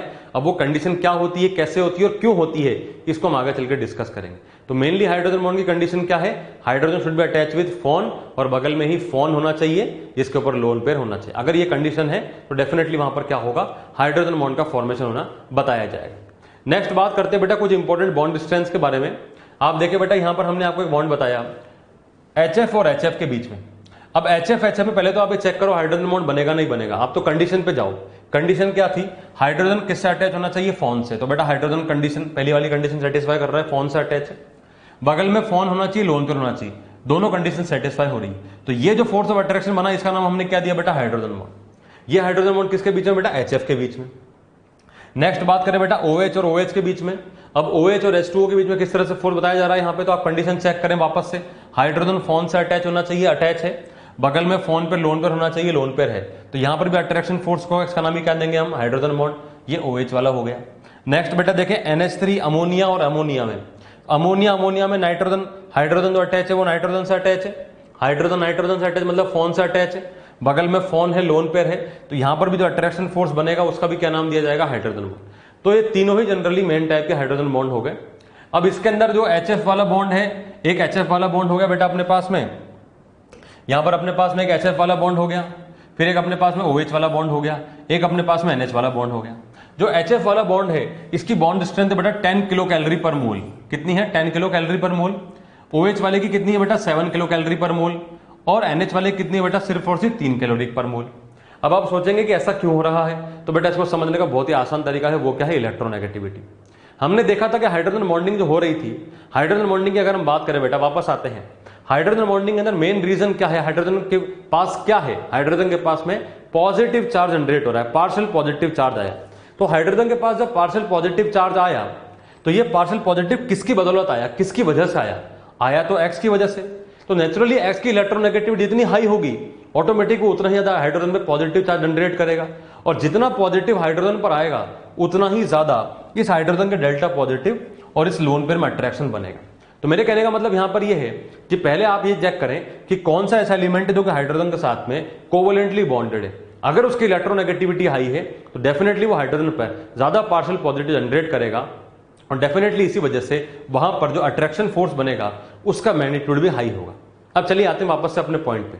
अब आप देख सकते हैं बेटा कि फ्लोरीन इसकी इलेक्ट्रोनेगेटिविटी 4.0, ऑक्सीजन की इलेक्ट्रोनेगेटिविटी 3.5 और नाइट्रोजन की इलेक्ट्रोनेगेटिविटी 3.0। तो इन तीनों में से मैक्सिमम इलेक्ट्रोनेगेटिव एलिमेंट जो कि हाइड्रोजन से अटैच है वो कौन है, फ्लोरीन। इसी वजह से यहां पर मैक्सिमम चार्ज जनरेट होगा। इसी वजह से आप देख सकते हैं इसकी bond strength maximum 10 kilo calorie पर मोल। फ्लोरीन से कम ऑक्सीजन, नेक्स्ट आगे बेटा अपने पास 7 कैलोरी पर मोल, और नेक्स्ट आगे बेटा नाइट्रोजन, ये आ गया 3 कैलोरी पर मोल। इनफैक्ट अगर हम नाइट्रोजन की बात करें तो nitrogen just on the line होता है जहां से हाइड्रोजन बॉन्डिंग की स्टार्टिंग होती है। आप समझ सकते हैं बेटा, फोन के अंदर सबसे कम इलेक्ट्रोनेगेटिविटी किसकी है, नाइट्रोजन की है, जिसकी इलेक्ट्रोनेगेटिविटी 3 है, और 3 वाले से ही आगे तक क्या जाएगा अपने पास में, H बॉन्डिंग जाएगा। तो नाइट्रोजन वो एलिमेंट है जो जस्ट ऑन द लाइन है, ऑन द वर्ज है, जहां से हाइड्रोजन बॉन्डिंग की स्टार्टिंग होना शुरू हो जाती है। तो इस तरीके से हम बॉन्ड डिस्टेंस कंपेयर कर सकते हैं by using the concept of what, electronegativity. जितनी ज्यादा इलेक्ट्रोनेगेटिविटी वाला एलिमेंट अटैच होगा हाइड्रोजन के साथ में उतना ही ज्यादा स्ट्रॉन्ग हाइड्रोजन बॉन्ड का स्ट्रेंथ बताया जाएगा। नेक्स्ट बात करें बेटा, अपने पास में क्वेश्चन आया, compare the order of strength of hydrogen bond. जैसा कि मैंने बताया बेटा आपको, इलेक्ट्रोनेगेटिविटी के बेस पर कंपेयर कर सकते हैं। कुछ हमें स्ट्रेंथ दी गई है FHF, NHO, NHN, OHO, OHN। अब देखिए बेटा बहुत ही बढ़िया सवाल है ये। इस सवाल में हमसे पूछ रहा है कि हम स्ट्रेंथ ऑफ हाइड्रोजन बॉन्ड को कंपेयर करें। ठीक है, strength of hydrogen bond compare कर लेते हैं। हमारा काम क्या है, हम हाइड्रोजन के साथ में एलिमेंट अटैच है उसको चेक करें। हमने देखा बेटा यहाँ पर हाइड्रोजन के साथ में फ्लोरीन अटैच है। फ्लोरीन साथ इलेक्ट्रोनेगेटिव दुनिया में किसी की नहीं है, इसका मतलब क्लियरली फर्स्ट ऑप्शन तो विनर हो जाएगा। पर अगर आप बाकी के ऑप्शन में ध्यान दो तो बाकी के ऑप्शन में आपको देखने को मिलेगा कि बेटा देखो यहाँ NHO है, यहां भी NHN है। अब NH तो सेम हो गया, तो अब हम क्या करेंगे, तो बेटा अब इसमें आपके अंदर आपको एक अलग से कॉन्सेप्ट यूज करना पड़ेगा। वो कॉन्सेप्ट क्या है बेटा, इसमें एक हिंट देखे बेटा आप क्या है, X, H और Y की अगर हम बात करें तो X, H और Y के बीच में हाइड्रोजन बॉन्डिंग अगर होना है तो पहली कंडीशन तो डेफिनेटली यही है कि X की इलेक्ट्रोनेगेटिविटी हाई होनी ही चाहिए। अगर X की इलेक्ट्रोनेगेटिविटी ही कम हो गई तो हाइड्रोजन में पार्शियल पॉजिटिव उतना जनरेट ही नहीं हो पाएगा, तो ऑटोमेटिक उसकी स्ट्रेंथ कम हो जाएगी। पर अगर मान लो कि कभी X सेम हो गया, जैसे कि यहां पर आप देखें बेटा B और C ऑप्शन के अंदर NH NH दोनों के दोनों एलिमेंट जो X हैं वो सेम हो गए, तब क्या करेंगे, तब हम जो एलिमेंट जिसके साथ में, जिसके लोन पेयर के साथ में हाइड्रोजन बॉन्ड बन रहा है उसको चेक करा जाएगा।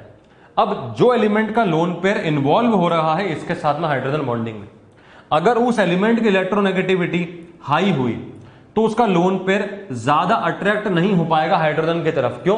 क्योंकि उसकी खुद की इलेक्ट्रोनेगेटिविटी हाई है, वो खुद ही लोन पेयर अपना रखना चाहता है। तो जिस एलिमेंट की अगर हम बात करें Y एलिमेंट की, तो Y एलिमेंट की इलेक्ट्रोनेगेटिविटी अगर हाई होगी तो उसके लोन पेयर के साथ में कम अट्रैक्शन जनरेट कर पाएगा हाइड्रोजन।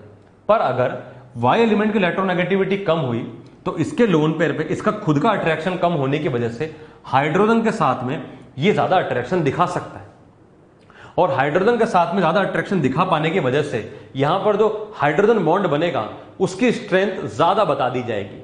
इसी वजह से अगर हम बात करें तो जब भी कभी हमारे पास में इस तरह के क्वेश्चन आएंगे कंपेयर करने के लिए, हम सबसे पहले क्या करेंगे, सबसे पहले तो वो एलिमेंट को चेक करेंगे जो कि डायरेक्टली अटैच होगा, कोवेलेंटली बॉन्डेड होगा हाइड्रोजन के साथ में। पहली बात, उसकी इलेक्ट्रोनेगेटिविटी हाई होनी ही चाहिए, इसमें कोई दो राय वाली बात नहीं है। अब अगर उसकी इलेक्ट्रोनेगेटिविटी सेम हो जाती है तब जाकर के हम किसको चेक करेंगे, वो एलिमेंट जिसके साथ में हाइड्रोजन बॉन्ड बन रहा है उसके अगर इलेक्ट्रोनेगेटिविटी कम होगी तो उसके लोन पेयर के साथ में अट्रैक्शन ज्यादा आसानी से, ज्यादा अच्छे से किया जा सकता है, इसलिए उसकी हाइड्रोजन बॉन्ड की स्ट्रेंथ ज्यादा बता दी जाएगी। तो कहने का मतलब यहां पर ये कि बेटा देखिए, सबसे पहले तो आपको वो एलिमेंट चेक करना है जो कि हाइड्रोजन से डायरेक्टली कोवेलेंटली बॉन्डेड है। आपने देखा बेटा यहां पर कौन है, फ्लोरीन, इसकी इलेक्ट्रोनेगेटिविटी 4.0, नाइट्रोजन की इलेक्ट्रोनेगेटिविटी 3.0, 3.0, ऑक्सीजन की इलेक्ट्रोनेगेटिविटी 3.5, ऑक्सीजन की इलेक्ट्रोनेगेटिविटी 3.5। तो पहला काम तो हमारा क्या होगा, पहले तो मोर इलेक्ट्रोनेगेटिव एलिमेंट को देखें। तो आप देख सकते हैं बेटा कि क्लियरली ए ऑप्शन जो होगा वो सबसे मैक्सिमम स्ट्रेंथ वाले में चला जाए। अब बी और सी के अंदर सेम हो गया ये, और डी और ई के अंदर भी सेम हो गया ये हो गया। तो बेटा अगर हम इन तीनों में स्ट्रेंथ कंपेयर करें तो बोल सकते हैं, अगर हम डिक्रीजिंग की बात करें तो फर्स्ट नंबर पे कौन आएगा, ये आएगा। अब इसके अलावा हमारे पास दो सेट बन गए, तो आप मुझे बताओ कि बेटा दो सेट बने तो पहला वाला सेट का बॉन्ड डिस्टेंस ज्यादा या दूसरे वाले सेट का बॉन्ड डिस्टेंस ज्यादा। तो मैंने क्या बताया बेटा आपको कि जो एलिमेंट हाइड्रोजन से डायरेक्टली अटैच है उसकी इलेक्ट्रोनेगेटिविटी हाई होनी चाहिए। इसका मतलब ये सेट अपने पास सेकंड नंबर में आना चाहिए और ये सेट सबसे पीछे आएगा। इस सेट की इलेक्ट्रॉन, इस सेट के जो बॉन्ड डिस्टेंस है वो सबसे कम हो जाएगी। अब बात करते हैं इन दोनों में कैसे कंपेयर करेंगे। तो इन दोनों और इन दोनों में कंपेयर कर लेते हैं। चलिए किसके बेस पर, इस एलिमेंट के बेस पर। ऑक्सीजन की इलेक्ट्रोनेगेटिविटी 3.5, नाइट्रोजन की इलेक्ट्रोनेगेटिविटी 3.0, ऑक्सीजन की इलेक्ट्रोनेगेटिविटी 3.5, नाइट्रोजन की इलेक्ट्रोनेगेटिविटी 3.0। हमने क्या सीखा कि जब जो एलिमेंट हाइड्रोजन से अटैच अगर उसकी इलेक्ट्रोनेगेटिविटी सेम हो गई तो जिसके साथ में H बॉन्ड बन रहा है, जिसका लोन पेयर इन्वॉल्व होएगा, उसकी इलेक्ट्रोनेगेटिविटी कम होनी चाहिए for more strength of H bond. तो आप ये बात देख सकते हैं बेटा कि मोर स्ट्रेंथ यहां पर किसकी होगी, तो NH NH सेम हो गया, पर लेस EN कौन है, N। इसका मतलब C की स्ट्रेंथ B से ज्यादा हो जाएगी। तो अगर मैं यहां पर स्ट्रेंथ की बात करूं तो क्लियरली A सबसे बड़ा हो जाएगा। उसके बाद में B और C के अंदर अभी अभी हमने देख लिया किसकी स्ट्रेंथ ज्यादा है बेटा, C की। तो मैं लिख सकता हूं C की स्ट्रेंथ B से बड़ी हो जाएगी। अच्छा, OH O और OH N के अंदर अगेन OH OH सेम हो गया तो N की इलेक्ट्रोनेगेटिविटी कम तो उसकी बॉन्ड डिस्टेंस ज्यादा, तो E और D के अंदर E की स्ट्रेंथ हाई हो जाएगी। तो यहां मैं लिख दिया कि E की स्ट्रेंथ हाई होगी किससे, D से। अब फर्स्ट के बाद ये सेट आना था तो फर्स्ट के बाद क्या नंबर आ जाएगा, A के बाद नंबर आ जाएगा बेटा E का, A के बाद नंबर आ गया E का, E के बाद नंबर आ गया D का। ये नंबर बात समझ में आ गया। इसके बाद थर्ड सेट के अंदर C और B के अंदर नंबर किसका आएगा, C का, और लास्ट में नंबर किसका आ जाएगा बेटा, B का। तो ये अपने पास में फाइनल ऑर्डर आ चुका है हाइड्रोजन बॉन्ड की स्ट्रेंथ का डिफरेंट मॉलिक्यूल्स में। तो डिफरेंट मॉलिक्यूल्स हो या डिफरेंट आपके पास इस तरह से बॉन्ड दिए हो, आप आसानी से कंपेयर कर सकते हैं बाय यूजिंग दिस कॉन्सेप्ट। मेरे हिसाब से बात आपको समझ में आ गई है। क्वेश्चन का अपना आंसर क्या जाएगा, मैक्सिमम स्ट्रेंथ होगी A वाले की और सबसे वीक स्ट्रेंथ किसी होगी बेटा, B वाले की। नेक्स्ट बात करें बेटा, अब हम टाइप ऑफ हाइड्रोजन बॉन्ड के बारे में डिस्कस करते हैं। What are the type of hydrogen bond. Hydrogen bond की अगर बात करें तो हाइड्रोजन बॉन्ड दो टाइप के हैं।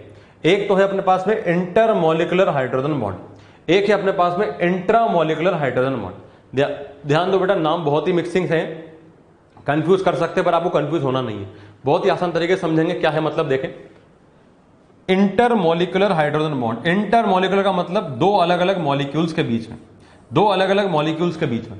और इंट्रामॉलिक्यूलर मतलब क्या है बेटा, विद इन अ मॉलिक्यूल। जब एक ही मॉलिक्यूल के अंदर H बॉन्ड बनेगा तब उसको क्या बोलेंगे हम, इंट्रामॉलिक्यूलर।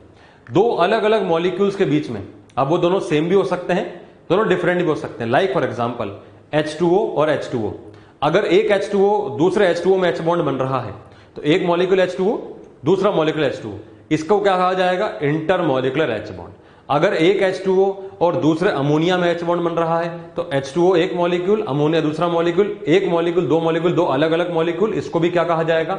इंटरमॉलिक्यूलर H बॉन्ड कहा जाएगा।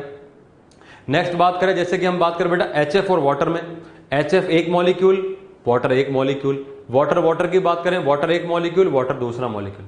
तो जब भी कभी कोई दो मॉलिक्यूल्स के बीच के अट्रैक्शन फोर्स बताएंगे हम हाइड्रोजन बॉन्ड के बेस पे, उसको बोलेंगे इंटरमॉलिक्यूलर। दो मॉलिक्यूल्स के बीच में जब फोर्स ऑफ अट्रैक्शन होगा उसको बोलेंगे इंटरमॉलिक्यूलर। और इंट्रामॉलिक्यूलर का मतलब क्या है? विद इन अ मॉलिक्यूल, जब मॉलिक्यूल के अंदर ही हाइड्रोजन बॉन्डिंग होना शुरू हो जाएगी। इसके एग्जांपल हम देखेंगे आगे, सैलिसिलिक एसिड, सैलिसल्डिहाइड, ऑर्थोनाइट्रोफेनॉल वगैरह वगैरह, बहुत सारे एग्जांपल आएंगे अपने पास में। तो जब एक मॉलिक्यूल के अंदर ही हाइड्रोजन बॉन्डिंग होना शुरू हो जाएगी तब उसको बोलेंगे इंट्रामॉलिक्यूलर हाइड्रोजन बॉन्ड। और जब दो अलग अलग मॉलिक्यूल के बीच में H बॉन्डिंग होगी तब उसको क्या बोलेंगे हम? Intermolecular hydrogen bonding. इसको बेटा आप रिलेट कर सकते हैं, जैसे कि हमारे पास में इंटरनेशनल मैचेस होते हैं, इंटरनेशनल क्रिकेट मैच होते हैं, जैसे इंडिया ऑस्ट्रेलिया का मैच हो गया या इंडिया पाकिस्तान का मैच हो गया, तो दो अलग अलग कंट्रीज के बीच में मैच हुआ ना बेटा। तो जब दो अलग अलग कंट्री के बीच में मैच है उसको क्या बोलते हैं? International match. सिमिलरली अगर दो अलग अलग मॉलिक्यूल के बीच में मैच होगा उसको क्या करेंगे? दो अलग अलग मॉलिक्यूल के बीच में अगर हाइड्रोजन बॉन्डिंग होगा उसको हम क्या बोलेंगे बेटा? इंटरमॉलिक्यूलर। पर जब एक ही मॉलिक्यूल में जब बॉन्डिंग होगी तब उसको क्या बोलेंगे बेटा हम? Intramolecular hydrogen bonding. So hydrogen bonding is of two type, intermolecular between two molecules which can be different, which can be same, but in the case of intramolecular, second is intramolecular, जब एक ही molecule के अंदर hydrogen bonding होना शुरू हो जाएगा उसको क्या बोलेंगे हम? इंट्रामोलिकुलर हाइड्रोजन बॉन्डिंग बोलेंगे। नेक्स्ट बात करते हैं बेटा, सबसे पहले हम बात करेंगे इंटरमोलिकुलर हाइड्रोजन बॉन्डिंग के बारे में। इंटरमोलिकुलर हाइड्रोजन बॉन्ड का मतलब क्या है? दो अलग अलग मॉलिक्यूल जिनके बीच में हाइड्रोजन बॉन्डिंग होगी। कुछ इंपॉर्टेंट एग्जांपल जो कि एग्जाम पॉइंट ऑफ व्यू से काफी इंपॉर्टेंट है, एनसीईआरटी में दिए हुए हैं, एक एक करके डिस्कस करते हैं बेटा।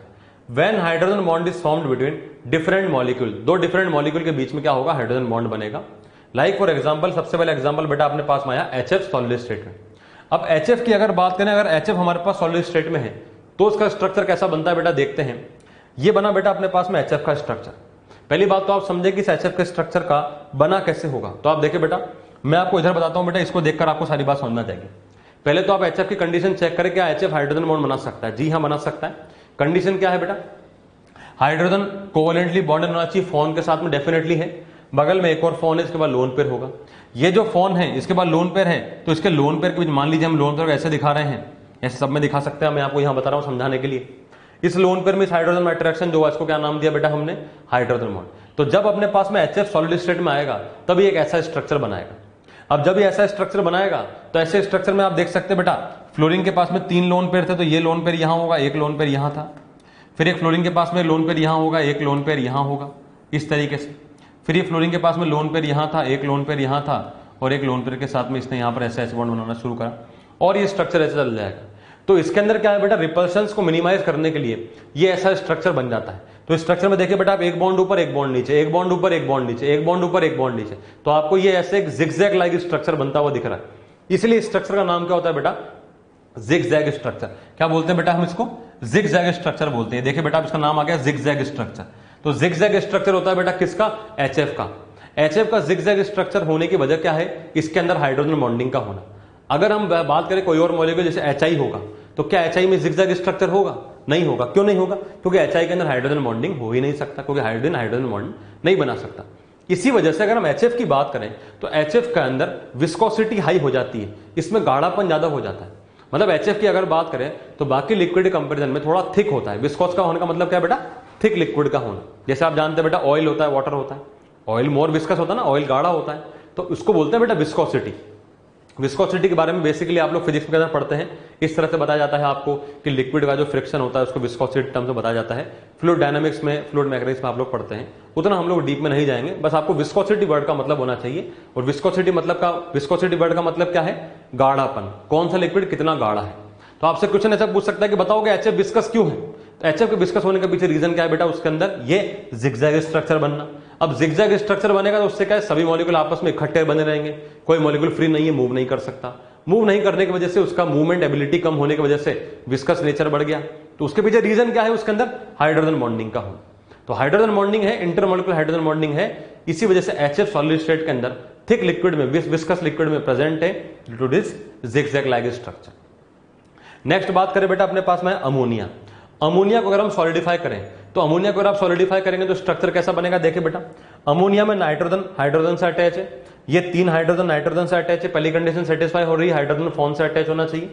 बगल में एक और फोन है, इसके बाद लोन पेयर होगा, एक लोन पेयर यहां, तो ये हाइड्रोजन जो कि फोन से अटैच है, पहली कंडीशन ये, दूसरे फोन पे लोन पेयर है, दूसरी कंडीशन ये, दोनों के बीच में अट्रैक्शन फोर्स बना, इसको हमने क्या बोला, hydrogen bond. Same to same ये हाइड्रोजन यहां पर अटैच है, इसके लोन पेयर में और इसमें अट्रैक्शन होगा, ये भी हाइड्रोजन बॉन्ड, ये हाइड्रोजन नाइट्रोजन से अटैच है, इसके पास में लोन पेयर होगा, यहां भी अट्रैक्शन होगा, इसको भी क्या बोलेंगे हम, हाइड्रोजन बॉन्ड। तो बेटा आप इस तरह से देख सकते हैं यहां पर एक हाइड्रोजन बॉन्डिंग की वजह से एक लीनियर चेन लाइक स्ट्रक्चर बन रही है, इसलिए इसको क्या बोलते हैं बेटा, हम लीनियर स्ट्रक्चर बोलते हैं। तो अमोनिया के अगर सॉलिडिफाइड स्टेट में बात करी जाए तो ये एक चेन लीनियर चेन में प्रेजेंट होता है। क्यों होता है, इसके पीछे रीजन क्या बताया गया है बेटा, hydrogen bonding, intermolecular hydrogen bonding के होने की वजह से अमोनिया सॉलिड स्टेट के अंदर लीनियर इस तरीके से चेन के फॉर्म में प्रेजेंट होता है, लीनियर स्टेट में बैठा हुआ होता है। नेक्स्ट बात करें बेटा, अगला एग्जांपल जो अपने पास है वो आया बेटा वाटर का, जिसको बोलते हैं हम ice. Very very important example, बहुत ही इंपॉर्टेंट एग्जांपल है, इसके बेस पर एग्जाम्स के अंदर क्वेश्चन पूछे जाते रहे हैं। देखिए बेटा क्या है बात, स्ट्रक्चर ऑफ आइस। आइस की बात करें, अब ice has open cage like structure, word देखिए बेटा आप, open cage like structure. Open cage like structure का मतलब क्या है, एक खुले हुए पिंजरे की तरह स्ट्रक्चर होगा। अब खुला हुआ पिंजरा क्या होता है, कैसे होता है, क्यों होता है, देखते हैं। Open cage like structure due to which distance between H2O molecules increase, hence volume increases and density decreases. This is the reason why ice can float on water. बात क्या है, पहली बात तो समझिए बेटा। नॉर्मली क्या होता है कि अगर हम किस सब्सटेंस की बात करते हैं तो नॉर्मल सब्सटेंसेस के लिए सॉलिड के अंदर डेंसिटी हाई होती है एज कंपेयर टू लिक्विड। आप देख सकते हैं बेटा, किसी भी के आप कंपेयर कर सकते हैं, नॉर्मल केस में ऐसा ही होता है कि जो सॉलिड होता है उसकी डेंसिटी हाई होती है as compare to that liquid, और गैस की डेंसिटी तो और भी कम होती है। पर पानी के केस में ऐसा उल्टा होता है, पानी में ऐसा नहीं होता।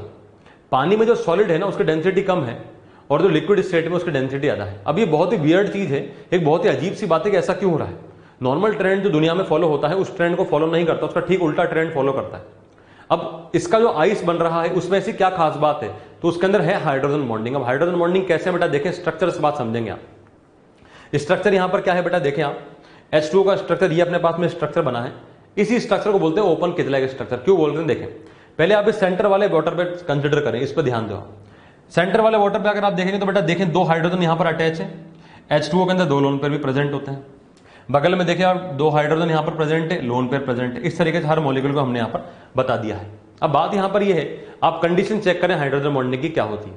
हाइड्रोजन बॉन्डिंग कंडीशन ये होती है कि हाइड्रोजन जो है वो फोन से अटैच होना चाहिए, तो ऑक्सीजन से अटैच है तो पहली कंडीशन चेक। बगल में फोन होना चाहिए, इसके बाद लोन पेयर होना चाहिए, दूसरी कंडीशन भी चेक हो रही। तो यहां पर क्या हो रहा है, अगर हम इस बीच वाले H2O मॉलिक्यूल की बात करें तो इसका हाइड्रोजन एक इधर H बॉन्ड बनाएगा, एक इधर H बॉन्ड बनाएगा, इसका एक लोन पेयर इधर कहीं हाइड्रोजन बॉन्ड में एंगेज रहेगा, इसका लोन पेयर कहीं इधर हाइड्रोजन बॉन्ड में एंगेज रहेगा। सेम टू सेम इस वाले मॉलिक्यूल की बात करें, दोनों हाइड्रोजन ऐसे H बॉन्ड बनाएंगे, लोन पेयर कहीं ना कहीं एंगेज होगा।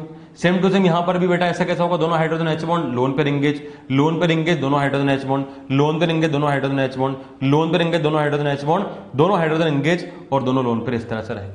अब इसकी वजह से क्या हुआ, अब देखें बेटा, जैसे ही यहां पर हाइड्रोजन बॉन्ड बना, जैसे ही यहां पर हाइड्रोजन बॉन्ड बनेगा, अब क्या होगा, हाइड्रोजन बॉन्ड के बनने की वजह से यहां पर अट्रैक्शन फोर्स आ गया, जिसकी वजह से अब कोई दूसरा मॉलिक्यूल इधर से एंट्री नहीं ले सकता। इधर से अगर आप सोचे कोई दूसरा मॉलिक्यूल एंट्री ले पाएगा तो ये पॉसिबल नहीं हो सकता। क्यों, क्योंकि अब यहां तो एक फोर्स बन चुका है, ये तो अट्रैक्शन फोर्स आ चुका है यहां पे, ये किसी को एंट्री लेने नहीं देगा। यहां एंट्री नहीं लेने देगा, यहां भी एंट्री नहीं लेने देगा, यहां से भी एंट्री नहीं लेने देगा, यहां से भी एंट्री नहीं लेने देगा। तो ये क्या करेगा, एक केज की तरह स्ट्रक्चर बन गया, एक पिंजरे की तरह बन गया, जिसमें आप ना तो अंदर जा सकते हैं ना ही वहां से बाहर आ सकते हैं। अब इसको बेटा ओपन केज क्यों बोल रहे हैं, क्योंकि आप देख सकते हैं ऊपर और पीछे से तो खुला हुआ है। तो ये एक ऐसा स्ट्रक्चर है जिसको कि ओपन केज लाइक स्ट्रक्चर कहा जाता है।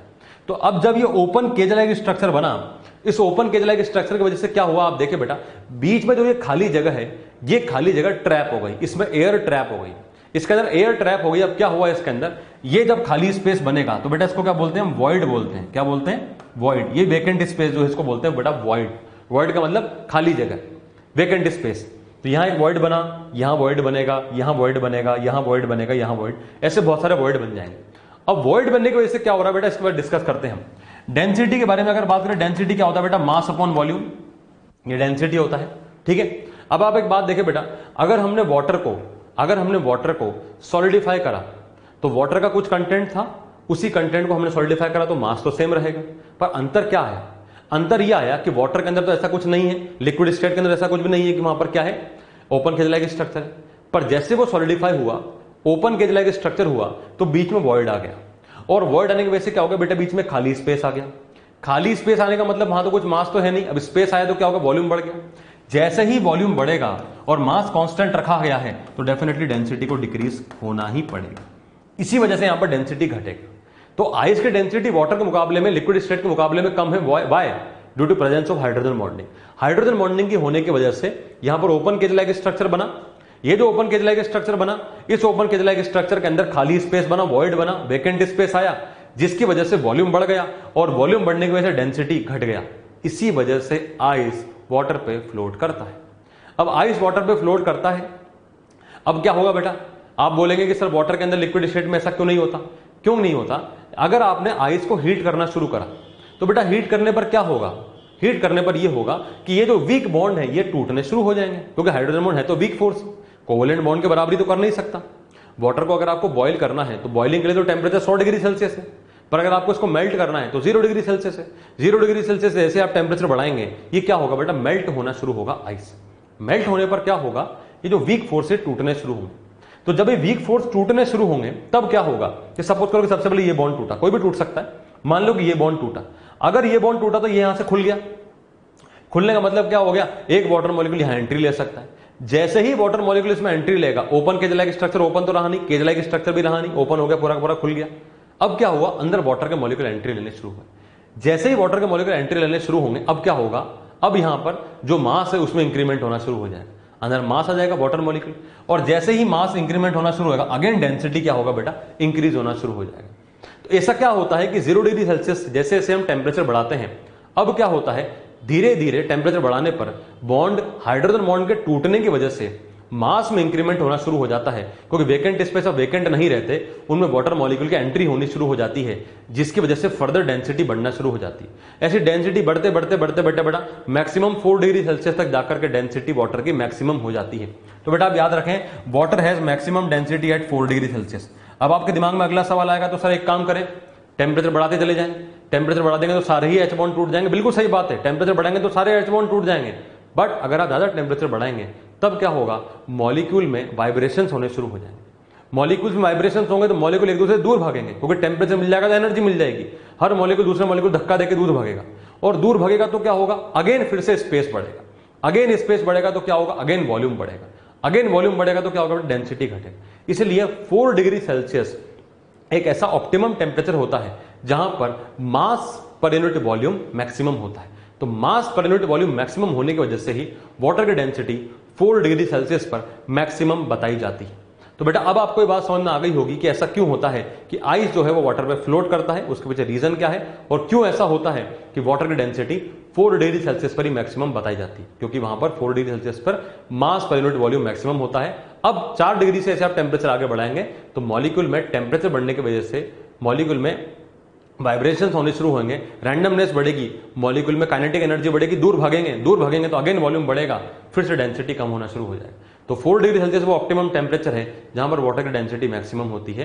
तो वाटर के अंदर आइस की अगर बात करें तो वो आइस जो है वो भले ही सॉलिड है, बट फिर भी वो लिक्विड स्टेट के ऊपर डेंसिटी की अगर बात करें तो कम होती है, फ्लोट करती है। क्यों? Due to presence of intermolecular hydrogen bonding in water. तो एक बहुत ही क्लासिकल एग्जाम्पल है, बहुत ही शानदार एग्जाम्पल है हाइड्रोजन बॉन्डिंग का। नेक्स्ट बात करें बेटा हम बोरिक एसिड H3BO3। ये अगर बात करें बेटा H3BO3 तो इसके बारे में आपको बताता हूं बेटा मैं। H3BO3 it has a 2 dimension layer like structure, 2D layer like structure, so slippery nature का होता है। पहली बात तो बोरिक एसिड का यूज कहां होता है? बचपन में बेटा आपने कैरम बोर्ड खेला होगा, कैरम बोर्ड खेला होगा, क्या पता आप अभी भी कैरम बोर्ड खेलते हो, कोई गलत बात नहीं है, गेम है, आप खेल सकते हैं। कैरम बोर्ड की अगर बात करें तो कैरम बोर्ड के अंदर आपने देखा होगा बेटा अपने पास में स्ट्राइकर होता है और पॉन्स होते हैं अपने पास में, ठीक है ना। अब अगर आप वहां पर स्ट्राइकर को ऐसे चलाते हैं, स्ट्राइक करते हैं, तो आपने देखा होगा कि कुछ टाइम बाद क्या होता है, जो उसकी सरफेस होती है वो थोड़ी सी हार्ड होनी शुरू हो जाती है, उसमें फ्रिक्शन आ जाता है, स्मूथ नहीं रहती। तो आप क्या करते हैं, उसके अंदर बेटा पाउडर का यूज करते हैं। अब आप याद करो बेटा कि जो पाउडर शुरुआत में मार्केट में जब आप लोग कैरम बोर्ड खरीद के लेके आए थे, वो पाउडर बहुत ही स्लिपरी नेचर का होता है।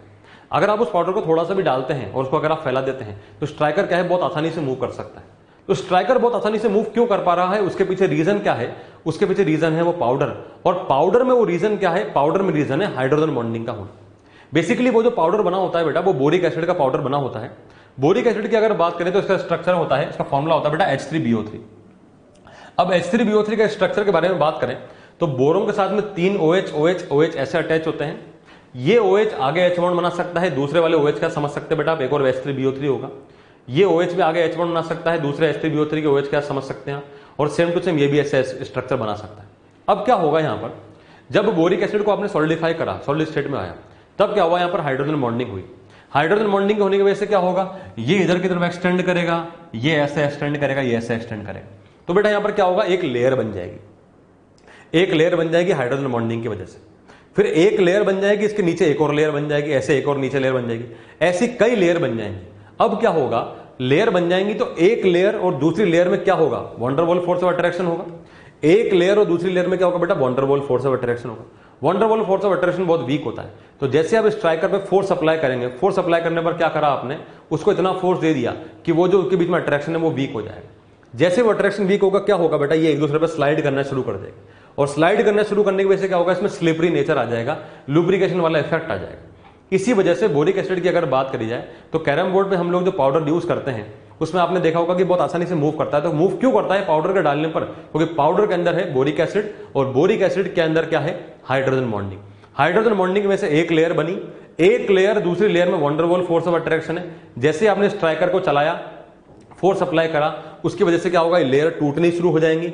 जब लेयर आपस में टूटनी शुरू हो जाएंगी तो ये आसानी से मूव करेगा, स्लिपरी नेचर आ जाएगा, लुब्रिकेशन वाला इफेक्ट आ जाएगा। तो ये भी किसका एक क्लासिकल एग्जांपल हुआ बेटा, हाइड्रोजन बॉन्डिंग का, कि हाइड्रोजन बॉन्डिंग की वजह से अगर बोरिक एसिड की बात करी जाए तो H3BO3 में एक 2 डायमेंशनल लेयर लाइक स्ट्रक्चर बन जाता है, ऐसा 2D लेयर लाइक स्ट्रक्चर बन जाएगा, और ये लेयर दूसरी लेयर पर स्लाइड कर सकती है, स्लिपरी नेचर आ जाएगा, लुब्रिकेशन वाला इफेक्ट यहां पर आ सकता है। इसका रीजन भी क्या है, हाइड्रोजन बॉन्डिंग इसका रीजन है। नेक्स्ट देखिए बेटा, acetic acid CH3COOH। Acetic acid की अगर बात करें बेटा तो ये जो होता है वो एग्जिस्ट करता है in the form of dimer through hydrogen bond. मतलब क्या है बेटा, एसिटिक एसिड की अगर बात करी जाए तो बेसिकली एसिटिक एसिड की अगर हम बात करें कहां पर बेटा, किसी मीडियम में, like for example C6H6 benzene के अंदर अगर बात करी जाए, अगर आपने इसको बेंजीन में रखा तो बेंजीन खुद तो नॉन पोलर है, जबकि एसिटिक एसिड तो थोड़ा थोड़ा पोलर नेचर इसके अंदर आ जाता है। तो पोलर नेचर आ गया। अब क्या हुआ बेटा, यहाँ पर एसिटिक एसिड को आप जब बेंजीन में रखेंगे तब ये डाइमराइज होना शुरू हो जाता है। डाइमर होने का मतलब क्या है, दुगना हो जाना। एक को बोलते हैं मोनोमर, 2 को बोलते हैं डाइमर, 3 को बोलते हैं ट्राइमर, 4 को बोलते हैं टेट्रामर, अगर n हो जाएंगे तो उसको बोलेंगे बेटा हम पॉलीमर। ये सब बातें हम आगे एक एक करके सीखेंगे। अब डाइमर कैसे बना देखिए बेटा, CH3COOH स्ट्रक्चर देखिए बेटा, CH3COOH ये कार्बन है, ये लगाया हमने CH3COOH, ये कार्बन CH3COOH। कंडीशन चेक करें आप हाइड्रोजन बॉन्डिंग की, हाइड्रोजन फोन से अटैच है, चेक। बगल में फोन है, लोन पेयर होगा, डेफिनेटली इस पे 2 लोन पेयर होंगे, एक लोन पेयर इधर होगा, एक लोन पेयर कहीं इधर होगा, ऐसा। यहां पर भी लोन पेयर होगा बेटा, एक लोन पेयर इधर होगा, एक लोन पेयर हमने ऐसा बता दिया इधर, कहीं भी हो सकता है। तो हाइड्रोजन फोन से अटैच है, बगल में फोन है, लोन पेयर, H बॉन्ड बनेगा। यहां पर भी हाइड्रोजन फोन से अटैच है, बगल में O के पास लोन पेयर है, H बॉन्ड बनेगा। तो जब यहां पर H बॉन्ड बना तो H बॉन्ड बनने की वजह से क्या होगा बेटा, यहां पर H बॉन्ड बन गया, यहां पर H बॉन्ड बन गया, दोनों मॉलिक्यूल आपस में अटैच हो गए। जब दोनों मॉलिक्यूल आपस में अटैच हो गए तो क्या होगा, जहां भी जाएंगे साथ साथ में जाएंगे। 2 मॉलिक्यूल का अटैच होने का मतलब क्या है, इनमें डायमर का बन जाना। तो जब 2 मॉलिक्यूल ऐसे अटैच हो गए तो जहां भी जा रहे हैं साथ में जा रहे हैं। क्यों जा रहे हैं साथ में, क्योंकि इनके बीच में हाइड्रोजन बॉन्ड बन चुका है। एक बॉन्ड ऊपर से बना, एक बॉन्ड नीचे से बना, बहुत बढ़िया H बॉन्ड बना, अच्छे से बन चुका है बॉन्ड। इसका मतलब क्या है, यहां पर एक डायमर बन चुका है। तो डायमर बनने के पीछे रीजन क्या है, एसिटिक एसिड का बेंजीन के अंदर, रीजन इज हाइड्रोजन बॉन्ड। तो हाइड्रोजन बॉन्डिंग के होने की वजह से क्या हुआ, इसका जो अगर हम बात करें डायमराइज हुआ। अब डायमराइज होने की वजह से फर्क क्या पड़ेगा, फर्क ये पड़ता है कि जब हम इसको बेंजीन में देखते हैं तो इसका जो मॉलिक्यूलर वेट निकल के आता है वो 120 निकल जाता है। अब अगर आप ध्यान दो बेटा तो CH3COOH का मॉलिक्यूलर वेट होना चाहिए 60, तो 60 का 120 कैलकुलेट कैसे करा गया, तो 60 का 120 होने के पीछे रीजन ये था कि 2 मॉलिक्यूल आपस में अटैच हो गए। तो 2 मॉलिक्यूल आपस में अटैच क्यों हो गए, due to presence of hydrogen bonding. इस वजह से यहां पर इसका मॉलिक्यूलर वेट ट्वाइस देखा जाता है। तो ट्वाइस होता तो नहीं है, होता तो 60 ही है, पर ट्वाइस होने के पीछे रीजन क्या हुआ, ऐसा हो क्यों रहा है, उसके पीछे रीजन हमें मिल गया क्या है, हाइड्रोजन बॉन्डिंग। तो हाइड्रोजन बॉन्डिंग होने की वजह से आप देख सकते हैं बेटा क्या क्या फर्क यहां पर पड़ सकता है। ये हमने कुछ इंपॉर्टेंट एग्जांपल देखे किसके, इंटरमोलिकुलर हाइड्रोजन बॉन्डिंग के। नेक्स्ट बात करते हैं बेटा अब हम crystal structure of KHCO3 and NaHCO3। Very important example देखें बेटा, KHCO3 potassium bicarbonate, NaHCO3 sodium bicarbonate. Sodium bicarbonate तो काफी फेमस कंपाउंड है, इससे बेकिंग सोडा बेकिंग पाउडर भी बनाया जाता है। देखिए बेटा क्या है स्ट्रक्चर, NaHCO3 जो होता है वो एग्जिस्ट करता है बेटा एज अ पॉलीमर, और KHCO3 जो होता है वो एग्जिस्ट करता है एज अ डायमर। अब यहां पर बेटा हम बात करें पहले NaHCO3 की, तो NaHCO3 में Na+ और Na+ ऐसे प्रेजेंट होता है। HCO3 माइनस आयन पे कंसिडर करें आप, NaHCO3 जो होगा वो एक्चुअल में ऐसे है, ये Na+ होगा और HCO3 माइनस आयन के फॉर्म में होगा, क्योंकि आयनिक कंपाउंड है। मैंने बताया था बेटा आपको Na+ और K+ और Rb+ और CS+, sodium potassium rubidium caesium के सभी कंपाउंड आयनिक होते हैं, तो ये आयनिक कंपाउंड है। Na+ अलग हो गया, HCO3 माइनस अलग हो गया। अब आप देखो बेटा HCO3 माइनस और दूसरे HCO3 माइनस में H बॉन्ड बन सकता है। कैसे, कंडीशन चेक करी हमने, कार्बन के साथ में एक लगा दिया OH double bond O-, carbon के साथ में एक OH double bond O-, carbon के साथ में एक OH डबल बॉन्ड O-, ये हमने स्ट्रक्चर बनाया। कंडीशन चेक करें आप, हाइड्रोजन फोन से अटैच है, जी हाँ। ऑक्सीजन पे लोन पेयर है, जी हाँ, भर भर के लोन पेयर होंगे इसके पास में। एक इधर बॉन्ड बनाया है, नेगेटिव चार्ज है, इसका मतलब 3-3 लोन पेयर होंगे। इस लोन पेयर इसमें अट्रैक्शन H बॉन्ड, इस लोन पेयर इसमें अट्रैक्शन H बॉन्ड, ये भी आगे H बॉन्ड बना रहा होगा, ये भी आगे ऐसे H बॉन्ड बना रहा होगा। तो जब ये स्ट्रक्चर ऐसे एक्सटेंड करेगा तो क्या बोलते हैं बेटा इसको, पॉलीमर। जब ऐसे एन टाइम्स स्ट्रक्चर एग्जिस्ट करेगा ना, ऐसे आगे चलता जाएगा। जैसे आपने नाम सुना होगा पॉलीथीन होता है, इथीन को अगर आप एन टाइम रिपीट करेंगे तब क्या नाम बनेगा बेटा, पॉलीथीन। तो ऐसे बेटा यहां पर क्या हो रहा है, पॉली वर्ड का मतलब क्या है, पॉलीमराइज होना, बहुत एन टाइम्स अटैच हो जाना। तो एन टाइम अटैच होकर इसको क्या बोलेंगे बेटा हम, पॉलीमर। ये किसका स्ट्रक्चर बेटा, NaHCO3 का। KHCO3 की बात करें तो KHCO3 में K+ और K+ ये रहा, carbon double bond OH O-, carbon double bond OH और O-, इस O- और H में H बॉन्ड बनेगा, इस O- और H में H बॉन्ड बनेगा, K+ बीच में रहेगा। इस वजह से क्या होगा बेटा, ये डायमर स्टेट के अंदर रहेगा। तो KHCO3 क्या होता है बेटा, डायमर स्टेट के अंदर प्रेजेंट रहता है, जबकि NaHCO3 अगर बात करें तो बेटा वो किस में रहता है, पॉलीमरिक स्टेट में प्रेजेंट रहता है। इनके पीछे रीजन क्या है बेटा, इनके पीछे रीजन भी क्या है, हाइड्रोजन बॉन्डिंग इनके पीछे रीजन है। नेक्स्ट बात करें बेटा अब हम other examples of hydrogen bonding, बहुत इंपॉर्टेंट एग्जांपल्स जिसके बारे में आपसे बात कर रहा था। डे टू डे लाइफ में किस तरह से हाइड्रोजन बॉन्डिंग अफेक्ट करता है, इसको हम डिस्कस करते हैं बेटा।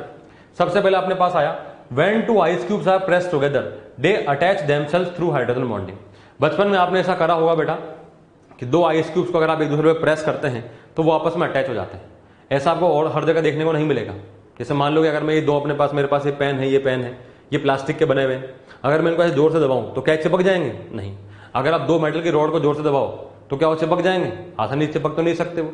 पर आइस क्यूब में ऐसा हो जाता है, अगर आप एक आइस क्यूब को दूसरे पर रख के जोर से प्रेस करोगे ना और थोड़ी देर अगर आप रखते हो तो वो आपस में जुड़ जाते हैं।